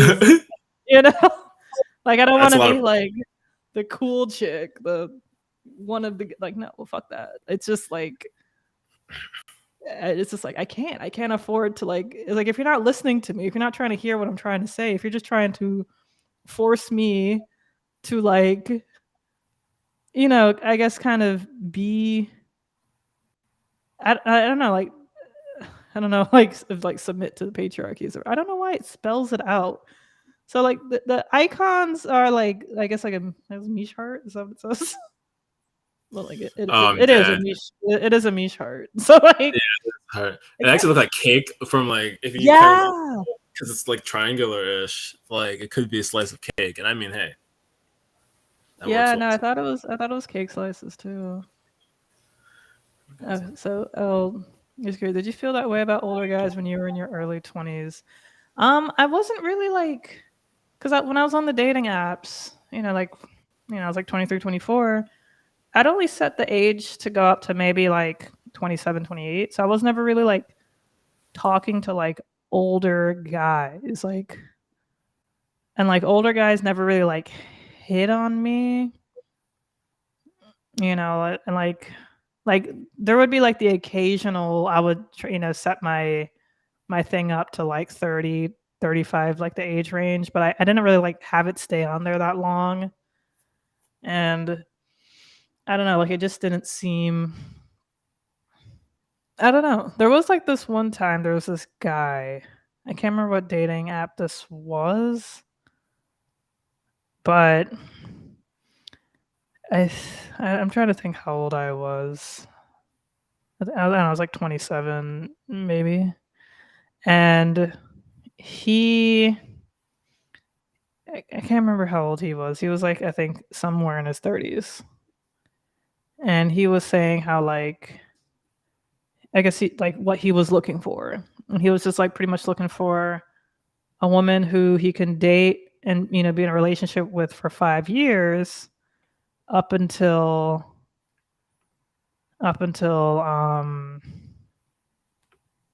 he like for 5 years and then like start having kids. And so like I found that to be like kind of weird because like I think he was almost 10 years older than me at the time. Maybe I don't know. I'm just gonna say I was 25. I think I was 25 or so. And I was just very turned off by that because he was like purposefully dating younger women, you know, and wants to date them for 5 years. I know that sounds like a-okay and understandable, but like you're in your late, like not late, but you were like he was like in his 30s. So he's automatically assuming that younger women are, you know, like, okay, I'm going to date this woman for 5 years and then start having kids with her or like, you know, be in a relationship or whatever. So, you're automatically assuming that your sperm works.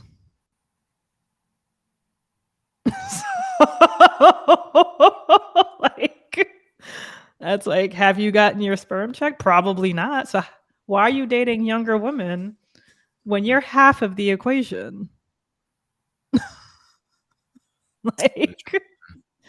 like what if like also like I know women who've had kids like at 38, you know, 39. So like the whole like yeah, there's complications. There's also complications with older men too, but there's sperm as well. So like I got to do some more research on this and I apologize. Like this is like don't quote me on this. But like, you know, I think it was like one article or like something on Twitter where like someone was saying that like a lot of like chromosomal abnormalities are due to the sperm. Like especially when like cuz you know, it's not like men are just out here drinking, going crazy, having all these things, but their sperm is just immaculate. Like just because you can produce sperm up until like your 70s and 80s doesn't mean like it's just like immaculate all the way up until it just stops. Like no. And like it kind of makes it kind of makes sense. Like it's like okay, that you know, like men are the other half of the equation. It doesn't necessarily mean that like it's just all on the woman that the you know like if any sort of like abnormalities with the fetus it's just solely on like the woman. But yeah, no, I agree that was a like it just seemed it was a real specific timeline for kids, and I think he was just sort of like living in that particular fantasy. And it's like, dude, sometimes you just have to give up on that want. And you can also date older women, you know, like older as in like 32. You know, you can meet someone at 32 and have a kid with her when she's 37 and the kid could still turn out to be fine.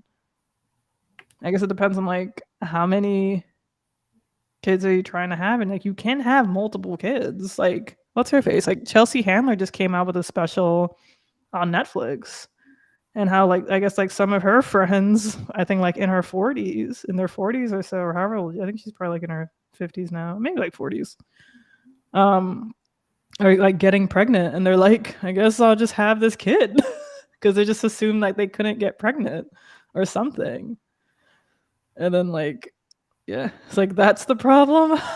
That's what your problem is. No, that's not necessarily my whole problem. It's just like, you know, like that's not like the whole thing. It's just more so like, I guess like I don't like the whole like when like older men have already kind of like lived a lot of life, and like I want, you know, some life to live too. As a meat check. My sperm. So now, Like, my sperm is immaculate.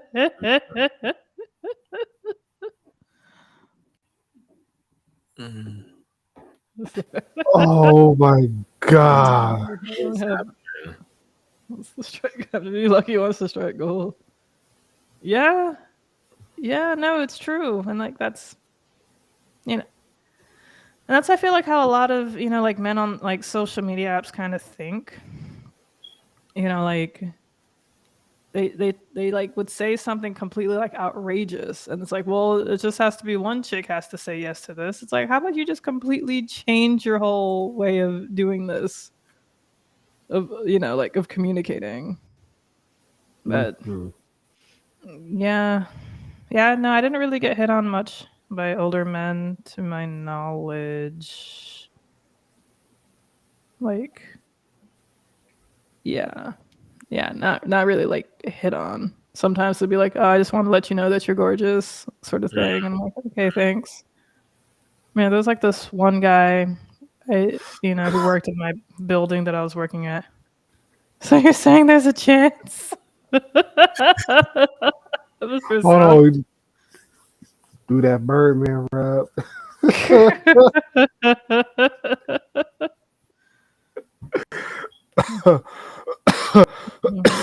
Oh my gosh. This is good. For sure. No, it's definitely true that people just have preferences. It's just like, I don't know. I guess like when like, you know, like when you're raised knowing that like you have a biological clock, and it's like, yeah, but it's not like the other's clock is perfect either. Mhm. You know, it's like, oh, I could have kids up until I'm 70. It's like, you don't want to be 70-year-old and a dad, you know, like with a newborn. Like, get real, you know. Like, it's just stupid. But like, yeah, we were just raised thinking like, okay, women have a biological clock, and you know, sometimes there's some men who take advantage of that.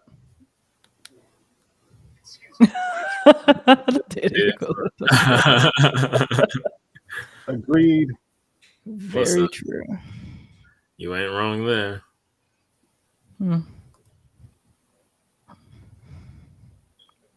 Definitely not wrong. Fair enough. Big facts. Big facts. Those I'm days, done. imagine that stuff there. No kids for me. I'm done. I am done. That fact, that plant, that section of the factory is no longer in session. Nope. Mm-mm. Mm-mm. I'm good. I'm good. Heaven forbids if anything happens to the missus. Nope. Ain't happening. And heaven forbids if anything happened to me. She said nope. Ain't nothing coming out. Nothing. So good luck. You know, good luck. But ain't nothing coming out. Ain't no way. Mm-mm. You know, Mm-mm. Nope. Nope. I made sure I said, like, listen, like Doc, when you snip me, I want to make sure that I smell burning flesh, and that's it. like you, like you want proof. Like you want one of your. It's like I can't feel it down there, but I want to at least smell it. I want to know it's happening. No. See, listen, that's my brother. Okay, he has 4. My brother has 4. He needs 1 more. I ain't that lucky. Nah, I'm good. I got my 3. I got my 3. I'm straight. And even then, my 3 they're good enough to be a whole starting team by themselves. Like, I'm okay with that. Hmm. I'm okay with that. I'm okay. I got like matter of fact, I do you one better. I do you one better.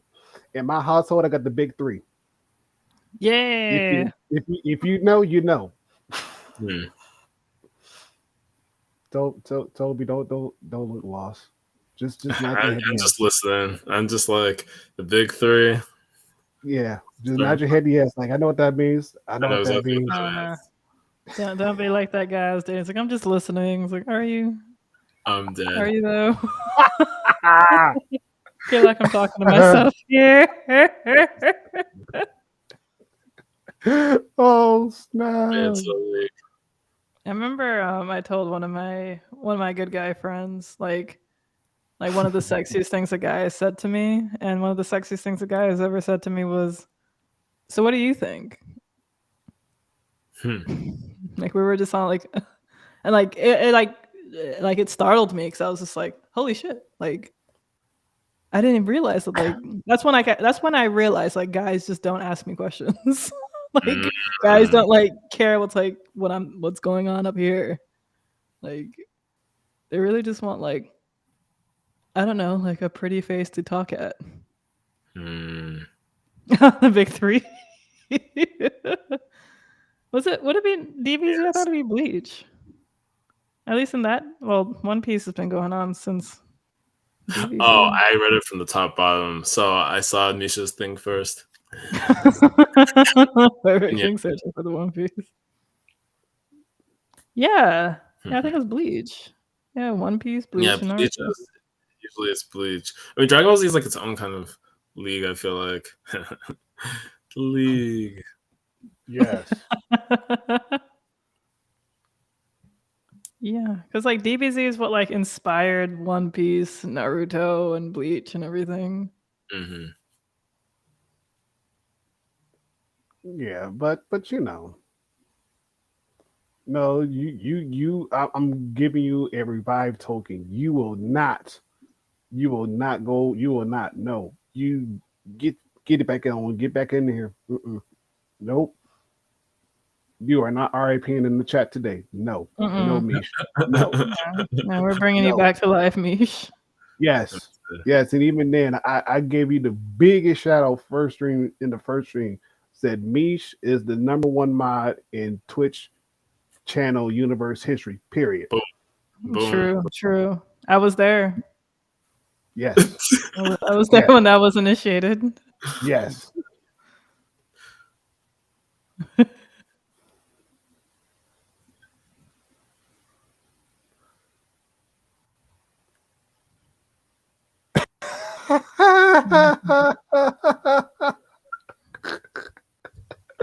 No, Wade Braun. Well, they're You, yeah.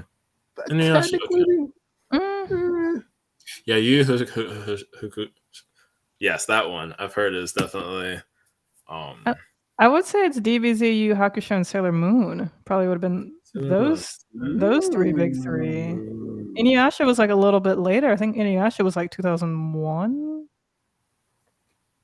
DBZ was like late 80s, early 90s. Yu Yu Hakusho as well. So that must have been like Sailor Moon.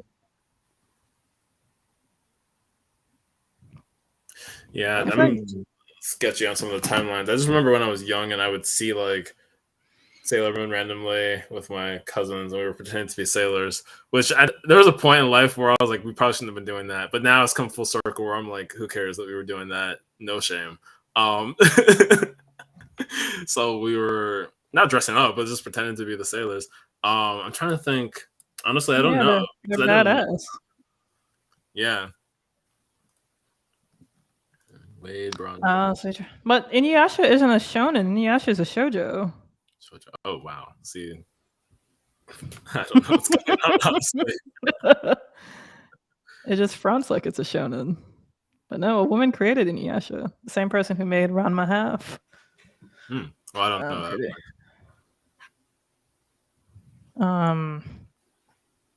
But yeah, Inuyasha. I forgot the creator's name. That's so interesting. I used to know it too. I really didn't know anything about any of these. And Inuyasha was one of those shows that just wasn't about to be watched. I mean, I don't think we really, because it must have been on like Toonami, or it must have been on one of those kind of like, you know, it wasn't like, it was not at a time where I would normally have seen it. Same thing, I didn't really watch Naruto when it was actually showing up on TV because I didn't either have access to that channel or that time when it would play. And the Inuyasha couldn't have happened because it was too demony, and that wasn't about to happen in the house of the Lord. So it would be interesting to try to go back, but it's like I feel like I missed the era. So I'm like, okay, Inuyasha. Even Dragon Ball Z, like that wasn't a religious thing. I just missed Dragon Ball Z because somehow never had access to that channel, or just it wasn't a thing of interest. So that's a whole bunch of lore that I basically never got a part of, besides like random video games here and there, which I played like when I was like older, like high school age. So at that point, the show was well over, or like not over, but like the main iterations before Super and all those other stuff came around. Oh, fair enough. Yeah. I do think Sailor Moon was like in like the shoujo like manga magazines though. If I am pretty sure. So like, but you're right. Women can write shonen technically. Like I think. I feel like they. I've never. I don't know of any like. Because I don't know of any like male shoujo creators. And I don't know of any female shonen creators. Oh, so the shoujo was actually supposed to be like female created. No, like, shoujo is like for female, like for women. So okay. and shonen is like shonen literally means like young men, young boys, and like shoujo means I think young girl. I didn't even know this. What's going on? But I'm making it happen at all. Oh man. I was just I guess I found ways. Yeah, even Yu Yu Hakusho, I never heard of it until I got to college, and a friend was like, 'cause I think he had a poster, and he was like, worth, like, he was one of those like black kind of anime friends, or like, you know, like just you kind of like recognize each other, like, eh. So my friend Malik, he was like, it's so worth, you have to watch it, and I never watched it, but I didn't realize it was actually older. Like I don't think I know a lot of old shows. Obviously, DBZ. I know some old movies, like, or series like Ghost in the Shell, Akira, but I don't know like. And I haven't seen either of those. Those ones actually should be quick watches. I should just go and like. I think I literally made a Tubi. Is it called Tubi? I think. Tubi has like different animation and stuff. I like registered for a Tubi account because I think I looked up like Akira and it was like where to watch, and Tubi showed up. And I think also Ghost in the Shell and some other things. I was like, all right, I'm just gonna go on an anime binge and watch some of these old shows, old movies, and also some shows that are definitely some classics. That some of the shorter ones like. I don't even want to say the name of some of them that I haven't seen, but some shows that I have definitely not seen that are very classic. To be or not to, yes. Oh my gosh. I love that thing. Yeah, My Hero, I know it's very popular. I've probably learned more about it from like watching like just YouTube videos that explain certain things. But yeah, no, I think it would be an interesting show to actually watch. But I feel like that was my getting out of the anime phase, unfortunately. So I kind of missed the moment. But I mean, hey, at least I got through Naruto and I got through Bleach. Even though I literally had to get through Bleach like a year, what was it? December or like New Year's basically of last year, or December of 2021. But I almost finished Bleach until like what year was it? 17, 18. There was some year where like I was like 30 chapters away maybe from finishing, and I just couldn't bring myself to finish it.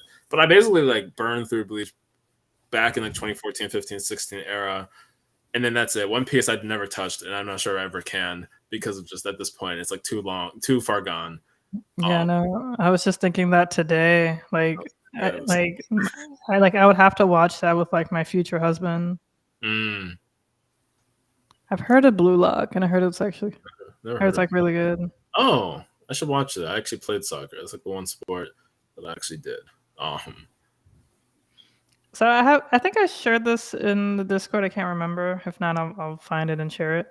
There was like this this like this manga chick on YouTube who was talking about how shoujo manga is super popular, but shoujo anime just like doesn't exist. And I was like looking for it the other day too, because I was looking for like shoujo anime because I was like, I watched like Horimiya, and I was like, oh yeah, this is fun, and like even like this newish show on Netflix called Romantic Killer, like Romantic Killer is absolutely hilarious. It is so good. And I was like, okay, let me look for like some more shoujo. Turns out Horimiya and Romantic Killer are not even shoujos. And like there hasn't really been like a shoujo anime in like a really long time. And like a lot of these like romantic shonen mangas aren't even performing that well, yet they're getting anime adaptations. And it's just like it's like, well, why is that happening? So like Horimiya was like one of them. Like the mangas aren't performing as well, but like but like the animes are doing great. And it was just interesting, like as to like why is that the case? Like why aren't they just making these shoujo mangas into shoujo anime? I don't really know the answer, but it's like I don't know if like more our side doesn't translate as well to anime in my shoujo. I mean, I don't know if it just takes like more money or like more animation to make all like those like blotchy romantic kind of things. if you like, I don't know how to describe it, but I don't know. Like they could just make it into anime. Make it like they could just like stylize it like a shonen anime, but just have it be based off of shoujo. But I don't know. I can actually talk to this one because the one anime that I watched years ago and then turned around and read was Rosario Vampire. And the actual anime show pales in comparison to the manga because the manga actually goes a whole heck of a lot further than where the anime left off at. And the lady that was actually writing out the manga series turned around and said that the animators would not or could not translate a lot what was going on in the manga into the actual TV show because of the fact that it would take up a lot of how she put it. It would take up a lot of manpower to get it done. But to Chad's point, because a lot of the scenes that's in the manga, let's say you were watching it and you're reading at the same time, a lot of the scenes don't translate well from the manga to the actual anime show. It's like, okay, this kind of I would beg to differ. I beg to differ. I beg to differ big time. I beg to differ big time due to the fact that it wasn't a show that I will watch. It was not something I would say, okay, I'm gonna just turn on Netflix and I'm gonna watch Rosario Vampire. Heck no, I wouldn't watch that now if it came back out. The only reason I take that back, I wouldn't watch it now. But if they actually picked up where they left off in the series, it kind of followed closely to the manga, I will watch it then. But other than that, if you were to say, hey, would you like watch Rosario Vampire now? No. I would not. Just due to the fact the only reason why I watched it because the missus said, "Hey, will you mind watch this with me?" Sure, why not? And it pretty much got really good towards the tail end. I'm like, crap, that's actually pretty good. Like that's pretty dope. I like it when it's like a really good, strong female led character Hmm. is playing. Sure, why not? And then Skune, he's Skune, just stupid, dumb. That's all I'm gonna say. But other than that, like Rosario Vampire, nah. I unless if you're talking to like maybe if you know men want to see like a soft hentai, sure, go for it. Rosario Vampire, especially when she transforms, sure, why not? The mini skirts that's like way up to the mid part of the thigh, okay, sure, great. You know, clothes getting torn off to the pieces where it's like it reveals, but it doesn't reveal too much. Again, sure, great. But for the most part, nah.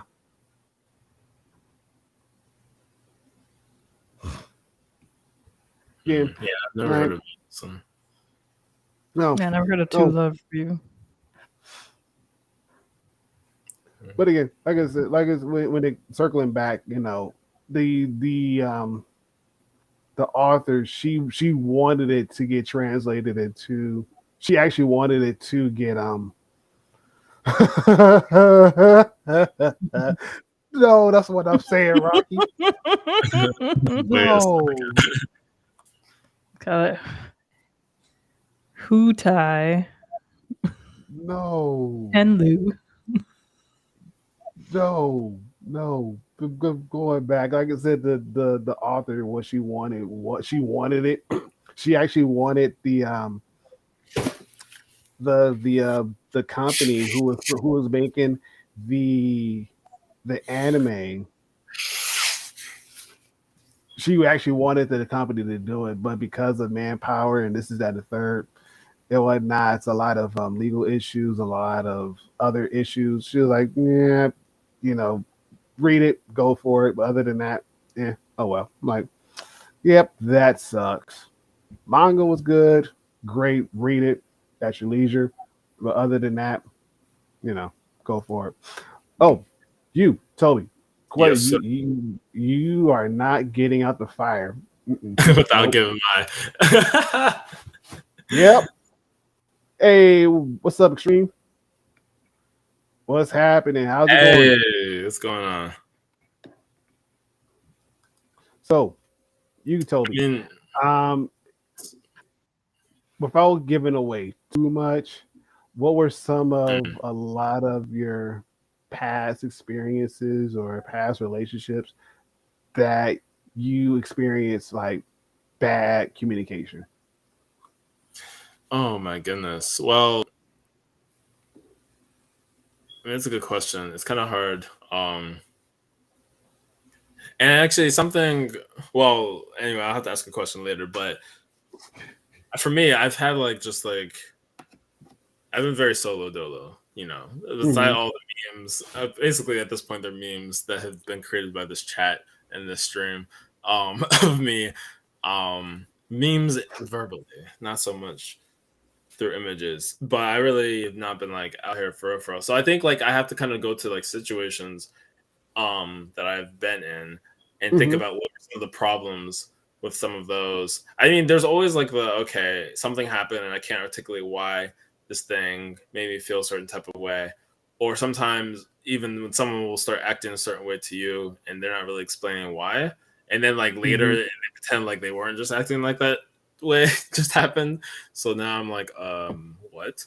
And then I mean there's always communication where things are not very well defined, and I think this is unfortunate because as a guy, like, you're kind of the one who oftentimes has to be the one defining things. Now I mean if you're the one who like already pursued someone and you're not defining that, that's a bit weird, but I've fallen into like situations where now I guess will sound like the Casanova, but it's really not on purpose. Like I'll fall into situations um All I know is that Ash Ketchum done when it became. Shots fired! Shots fired! Oh my gosh. That was that joke. Fit Dad CEO has like some of the worst dad jokes, but I love it so much. If you don't see him on Instagram, Fit Dad CEO, I think that's his name. This black guy, he's like, father and everything. He'll always have like, I said to my son, here's some, why did XYZ do this? And then the son will come up with an answer, which is a pun. And he'll be like, no, dummy. And he'll give like a different pun. And then the comment will be like a third pun. And so I remember one of those, like I said to my son, what did I say when the Cowboys won the Super Bowl? And I think he was like, what, you woke up from your sleep or something? And he's like, no, dummy. Proud of you, by the way. He's like, you turn off the PS4. And it's so unfortunate because it's like, dang, the only way they're winning is if you're playing freaking Madden or back when that game used to exist. But for me, I don't watch football enough anyway, so I'm just like, I don't really care. The Cowboys, how about them Cowboys? That was always a thing. But I mean, I really just care. I barely cared, but if I did care, it would have to be the Ravens or the Redskins, which we're not even going to mention. Really, the Commanders, I think, the Washington football team for some ungodly amount of time before they went with the Commanders. That team, I think I've just heard has been like bad for a while, and it's because they've also made bad decisions at the top, which is very unfortunate because we should be out here winning everything in the capital. But in any case, situationships, or even like almost situationships, talking stages failed. I don't know, like you have these weird kind of moments where I guess you're supposed to be the one who kind of is like defining things and setting the tone. But oftentimes these things started not on my watch. Like Eagles, yeah. We had some Eagles fans. Actually, I didn't know much about the Eagles, but I liked them when I was in middle school. I was like, you know what, Eagles, I'm gonna go root for them. But then by the time I got to like older age, I just didn't care. But I was hyped when they won against the Patriots because screw the Patriots. And I can say that even as a New England resident, like they need to stop winning and everything and anything. But to be honest, it is what it is. I do like the Celtics, so I will say like for basketball, I've kind of abandoned any loyalty to anyone else. And they just won the war against the Warriors. Thank God. We had like a Celtics watch party I went to last Thursday. Quick tangent. This was by the Boston Young Black Professionals, which ironically is the first event I attended from the Boston Black Professionals back in Boston Young Black Professionals when I moved here in 2019. That was my first social event I went to. I don't know if it was a Warriors game that time, but it was just like a Celtics watch party at like a sports bar. And we went to the exact same sports bar in the exact same section this past Thursday, and I was like, oh my gosh, it's been 4 years since I moved to Boston, and it's the same exact event that I literally met like a lot of these people who I know. The one who's like basically the organizer, president of the group, I met that same day in 2019, and I saw him there last week, and we were having a whole conversation. So it's just kind of fun how things come full circle. But that was just an aside. Celtics, go Celtics. I guess that's kind of my team for now. I don't care about the Bruins. I don't care about the Patriots. I actually kind of care that the Patriots don't do well. I don't know. At this point, I'm kind of conflicted on the Patriots. And then what was the other team? The Red Sox, which I did not get to see a game, which was really sad. The Red Sox are cool, I guess, but whatever. I'm still going to root for the Orioles over the Red Sox. It's fair. Yes. I don't know. What Rocky said here, yes. I personally, I want the Eagles to win again. I do. I want the Eagles to win again. I want them to win again. See, I think I heard some people saying something about the Eagles. That'd be cool. I like them. The Niners, I don't know what the hate is for them, but I concur because we won. Oh yeah, that was my first Super Bowl, like in college, because that's really the only time I paid attention to the Super Bowl was when I was in college. And since I went to school basically in Baltimore, we were having a whole watch party. This was my freshman year, so January or February 2013. And I remember like it was a very close game, the Ravens versus the 49ers, and we barely won, but it was pretty hype. But because we're a nerd school, there was zero celebration, at least that I knew of. No one was throwing parties. It was a Sunday night too. We were too good of a school to be doing anything. It was actually kind of sad, but it was fun. So the Niners, at least in that year, I really wanted them to lose, and they did. Now, I guess I have residual animosity, which I shouldn't have because we won. But like, I can concur them not winning again. But anyway, way backtracking. So you kind of set the pace and the tone when it comes to these relationships. But a lot of these situationships started not on my watch, or at least it would be other people who kind of took interest, and I kind of just went along for the ride. But then, like, at some point, you have to kind of be like, well, what is this? And no one wants to ask that question of what are we? Particularly when I'm not even the one who's kind of, I wasn't the one who was always reaching out. Like, sometimes it was other people, or like people were making very heavy passes or hints, right? Chad and all of you guys who roast me. Don't get me wrong, there were definitely some passes that I definitely caught on to, but like I wasn't necessarily interested in developing anything further. So I think that just led to some like weird communication where I should have probably been like, hey, what do you see in this? Because I hope you're not taking this like extremely seriously, because I'm definitely not. And again, I'm not the one who started or leading them on or anything, at least in my head. Now, I'm still good friends with some of those people where I was in those situations. I don't think I've had any situation that has turned into like one of those terrible ex situations, because it never really got to that point. But I do think there were definitely some boundaries that, we talked about boundaries early in the month. There were definitely some boundaries that should have been established when I had certain situationships. Where it was like, wait, we kind of like, there should definitely be some kind of like, it's kind of hard to explain without getting too many details, but like things that happened that I'm like, I think there's a level of comfortable that's a little too much. I don't think this should have happened. And I didn't really express very well some things that I felt like, yeah, that kind of crossed a bit. There's a little bit of too much familiarity going on in situations where it shouldn't have been. And I'm not trying to say that in like a crazy, like, know your place way. It's just like a really like, yeah, that kind of like the things that just happened that were very strange and would not have been okay in other circumstances. So I'm definitely trying to like learn from some of those mistakes so that like essentially things don't happen that are like really uncomfortable or really like weird.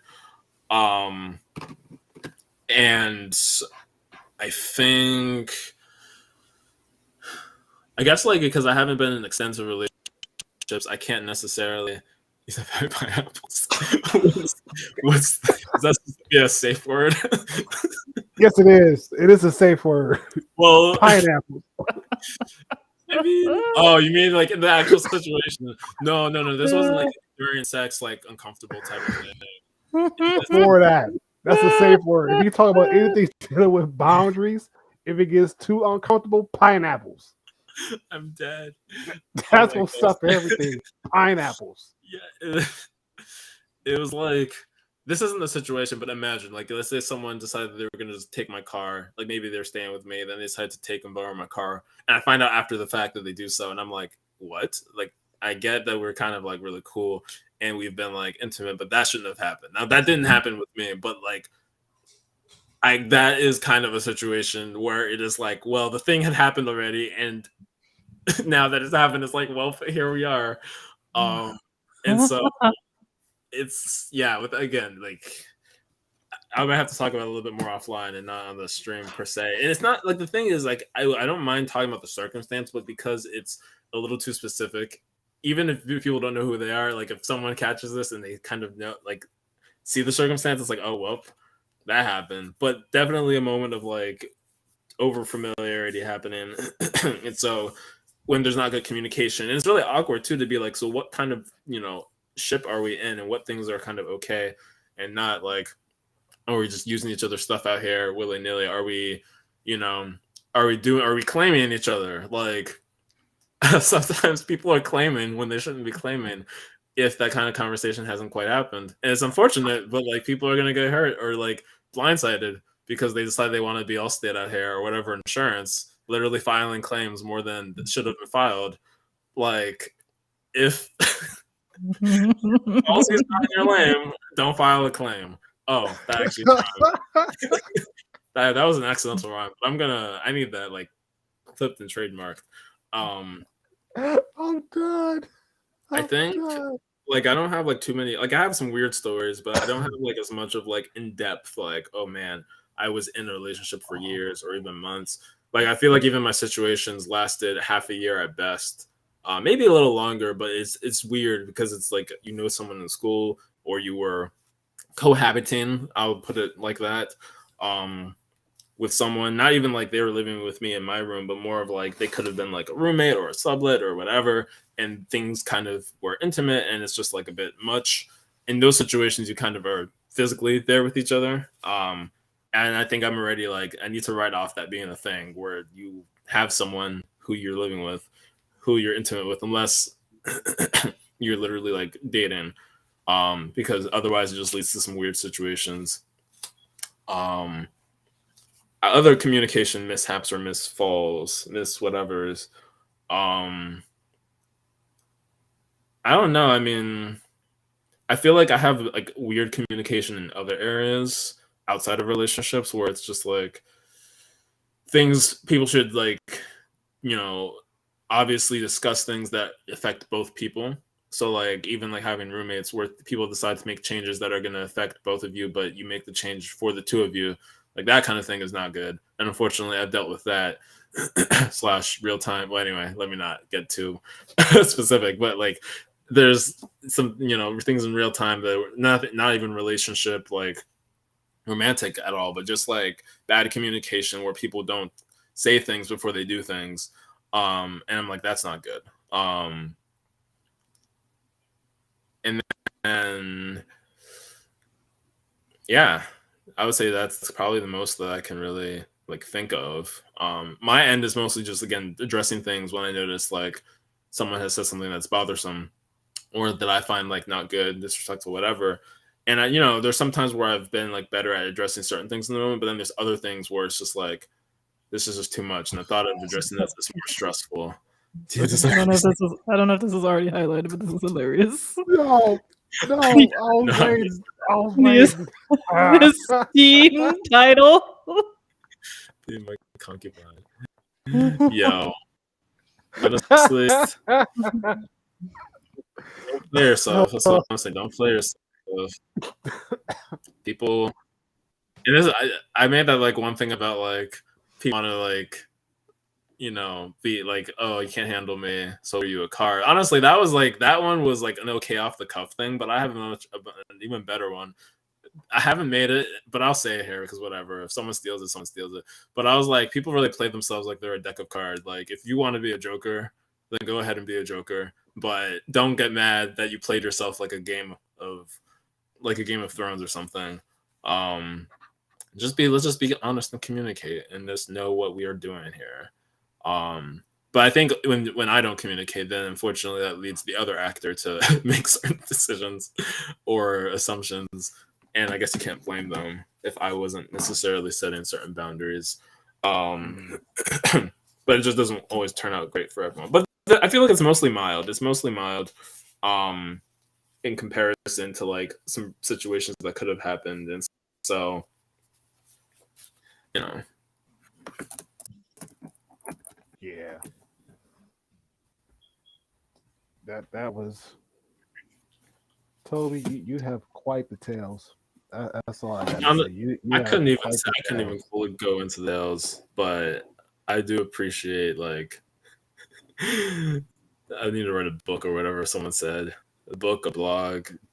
I need to do everything and anything to like get these stories out here. The tell-all book that'll break the internet. That'd be awesome if it does. I mean, I get a lot of attention to the show, to the podcast, to the live streams. That's nice. That's true. This guy, this random former Bostonian, former Marylandian, Baltimorean, wherever you're from in Maryland. And, Waldorfian, Salisbury. I don't know how to. It's a tell-all book. And you get on like, I don't know, Good Morning America and all like those like 60 Minutes all those shows. Chad, no, you did just go there, Chad. Highlight it. So,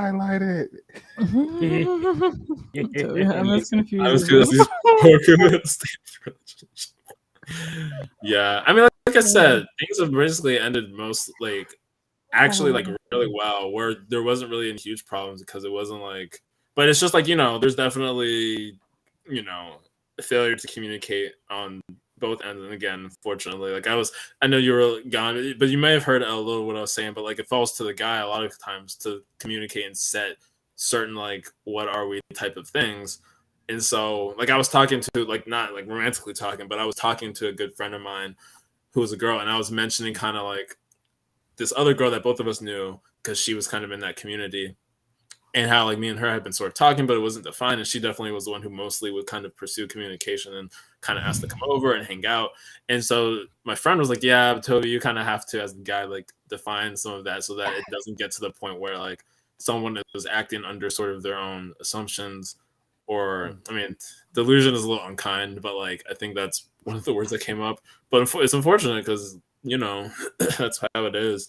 So it was never anything malicious, and I've actually, like I said, maintained good contact pretty much with all of the people. But still, it is like a little awkward. To think I about. don't know. I don't know if it's really like up to the guy. Like I see what your friend was saying.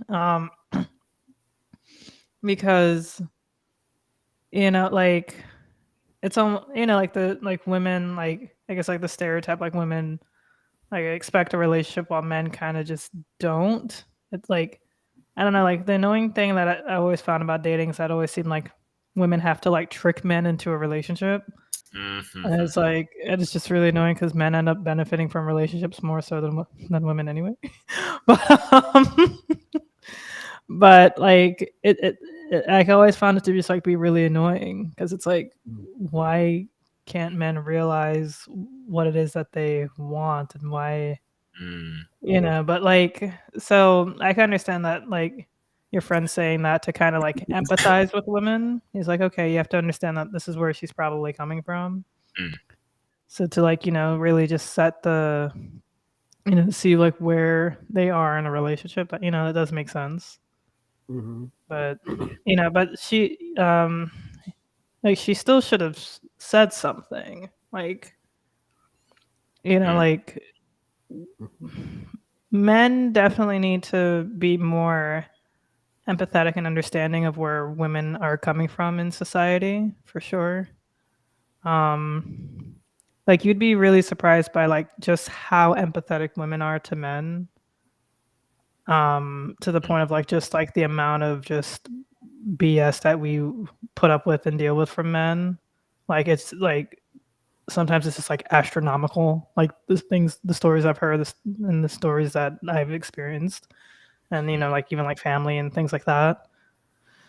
But like you know, but men definitely do need to empathize and understand like where women come from and where women are coming from as well. So like it's kind of like a can you meet us halfway as well sort of thing. So like yeah, she should have spoken up for sure, because like if this is something that she wants at this particular moment, then she has to say something. But like if you feel as though like a conversation needs to be had, then more than likely it does. Like if you feel as though that she probably like likes you, or and you're not really quite feeling her, then you have to have that conversation. Yeah. Agreed. Yeah. So it's like it's one of those things where it's like both people, like it's that annoying argument that like we hear all the time where it's just like, it's like, well, why can't the woman do this? And like we're like, well, men should know to do this by now, blah blah blah. It's like, yeah, both are right. Like, I do hear that kind of thing. right. It's like, yeah, both are right. It's like we have, of course, work to do, and the work is not comfortable. That like but it has to be done. Like we're grown now. Like we don't really have the time and the patience for it. Mm. And like, cause you don't really want to have like that, well, what are we conversation? Yeah. Yeah.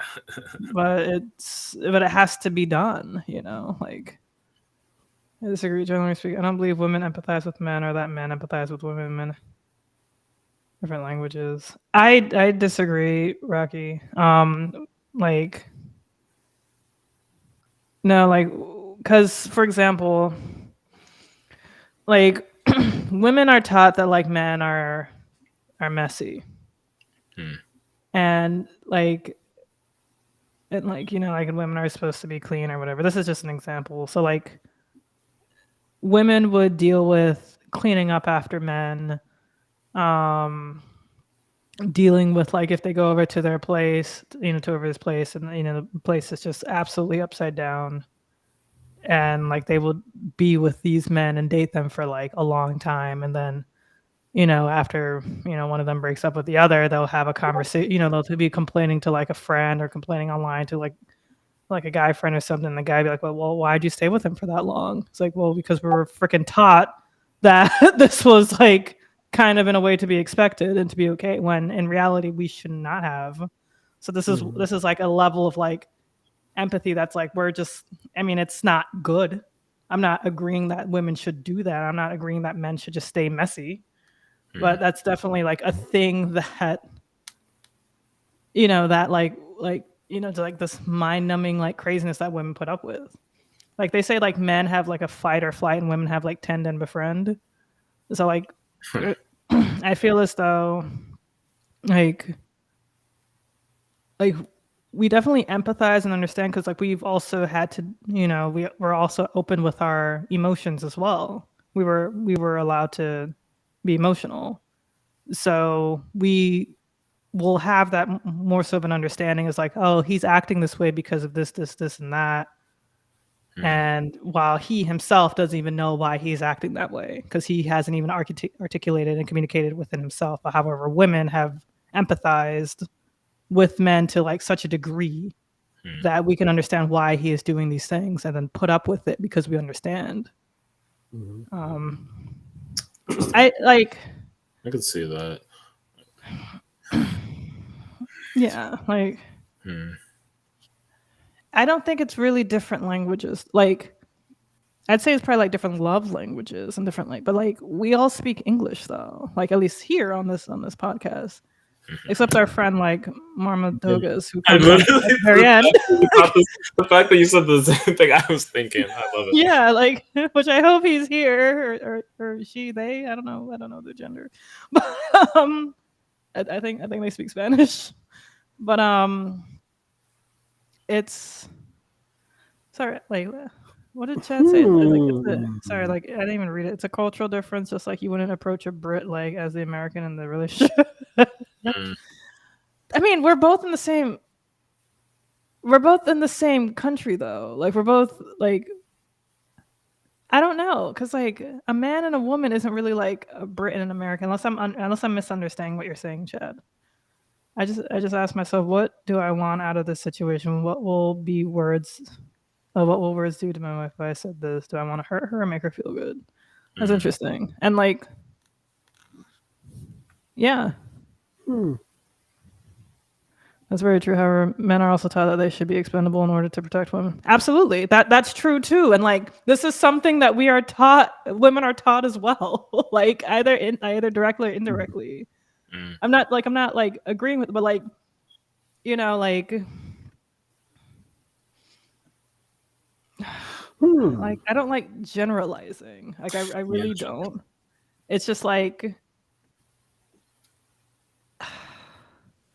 I don't know. I could even because like I could definitely see like in a lot of different directions too. Like, like.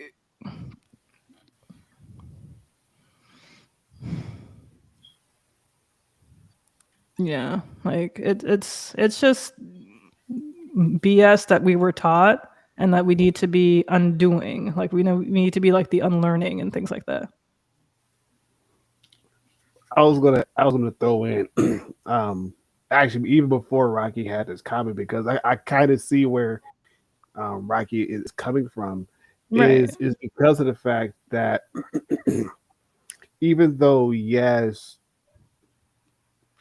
even though yes, we may be speaking English together, the simple fact of the matter of the way how it's being received may not be the same way it was being perceived, meaning that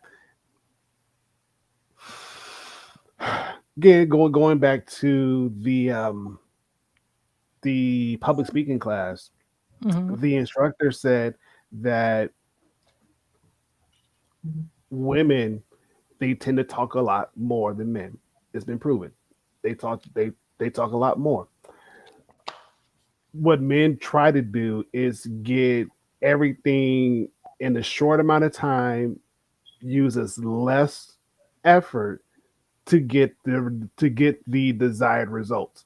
Meaning that if I can get to point A to point B in the shortest amount of time possible, I can take that. I can do Mhm. that. Whereas most women, like, okay, I want to get the point A to point B, but I need to outline each and every step I need to take in order for me to get to point B. Because if there's a mishap between point A to point B, I can figure it out where I messed up at, go back, refix it, and keep going on without having to make those same mistakes over and over and over and over and over just to get to point B. And so with again with most women, they're going to express how they feel a lot more often in a ways where if a man hears it, he's gonna be like, okay, I hear you talking, but I don't hear you talking. I Mhm. don't register what you're saying to me. I don't register what you're trying to convey to me because you actually sound like the teacher off of Charlie Brown. You sound like the teacher off of Charlie Brown to me. So I don't understand what you're trying to tell me. And Mhm. I can actually speak that from experience because early on in my own marriage, in my own relationship, that's how I felt. I felt like, okay, you're talking to me a lot, and I don't understand what you're telling me. I don't understand what you're trying to convey to me. It took me years to understand, like, okay, this is what she's actually saying. This is what she actually means. And even then, we got to the point where it's like, okay, dumb it down because I am not you. I am not a woman. I don't think like you. I'm not built like you. So I don't understand where you're coming from. Dumb it down to me in a way where I can understand it.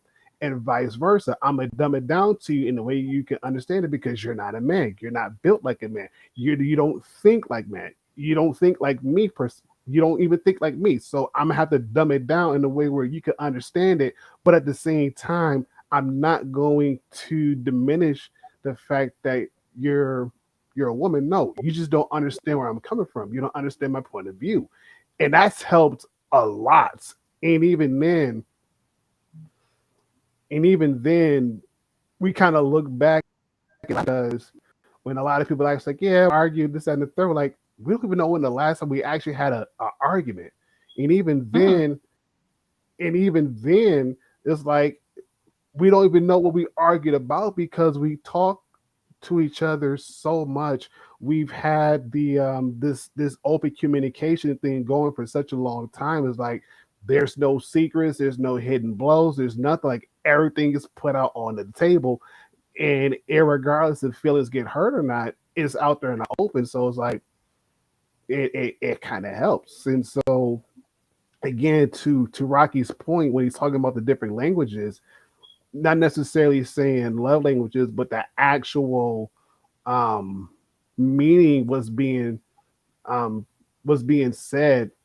You know, a lot of that does get misconstrued, which, and again, goes back to what we were saying before. Whereas you have to, in order for you to be an effective communicator, you also have to be a very good listener and, you know, ask those questions like, okay, what do you mean? I don't understand. Or help me to get a better understanding where you're coming from. And that's okay because now, um, now you're saying, okay, explain a little bit more so I can understand. And once you explain it in a way where the other person is able to receive, boom, you're good. You're golden.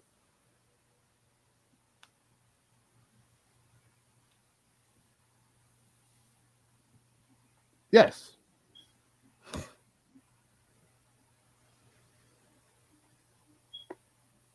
As you should. As you should. Yes. Yes. Trans when it comes to our communication. Also, yeah, that thing that you said, Chad, definitely spot on about the ability to articulate something. Sometimes you're like, oh, is this the understanding that was had? Sometimes just trying to repeat back what someone said or explain why someone thought something happened. And I mean, that's the thing, you just don't know sometimes what understanding they got out of it and why, and like if if they have like misinterpreted something or if you said something. I mean, it's actually kind of crazy, like thinking about it and being able to sort of break it down. Some thought to someone, not necessarily trying to convince them that your way is right, but just like the understanding that you had versus what they had, even recognizing that there was a difference. Again, never misses. Never misses. Over.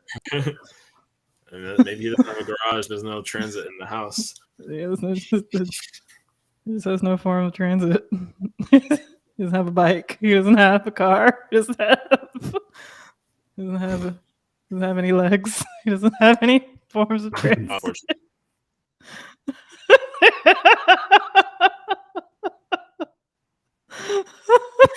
I know.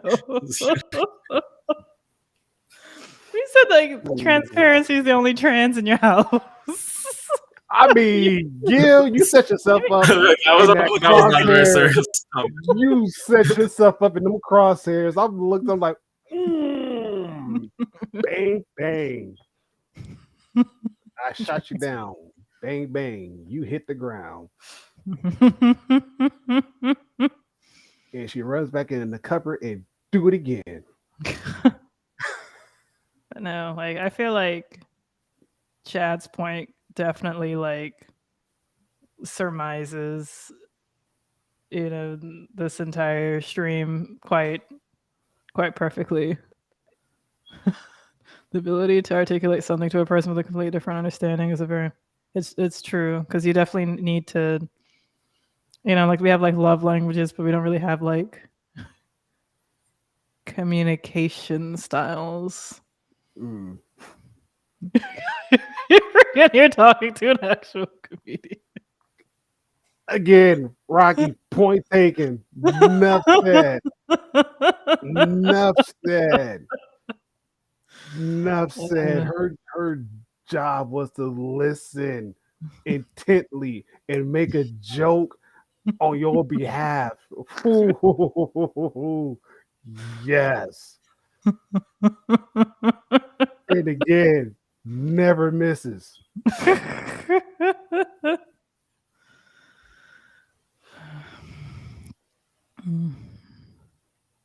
Yeah, I mean, Gail, you had a good shot. I mean, Gail, you were kind of sounding pretty woke until she said, "Oh, really?"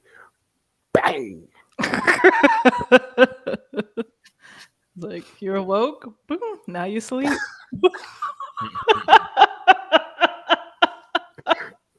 Another banger. Yeah, literally. I love it here. I love my Tuesday nights. I look forward to them. Yeah. But we're going to have to unfortunately end this Tuesday night stream. Yes. Because can't say bruh now. Can't say bruh now. Cyberbullying is a crime.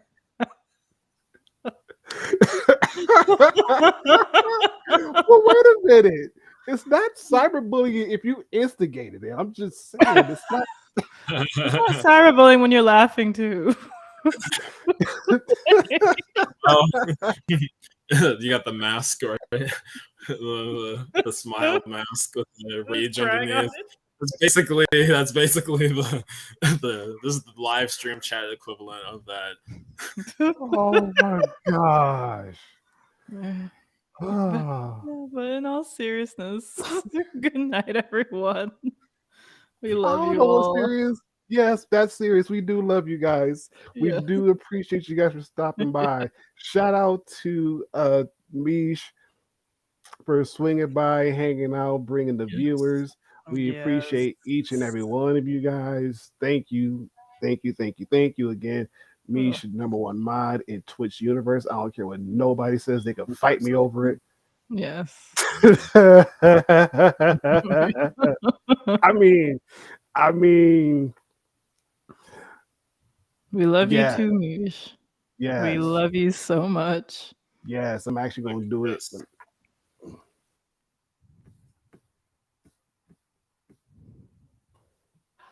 Yes, thank you, thank you, thank you all for coming out. Mhm. Yeah, definitely follow Mish on Twitch or subscribe. I think Twitch is subscribe, right? Follow first and then subscription second. Okay.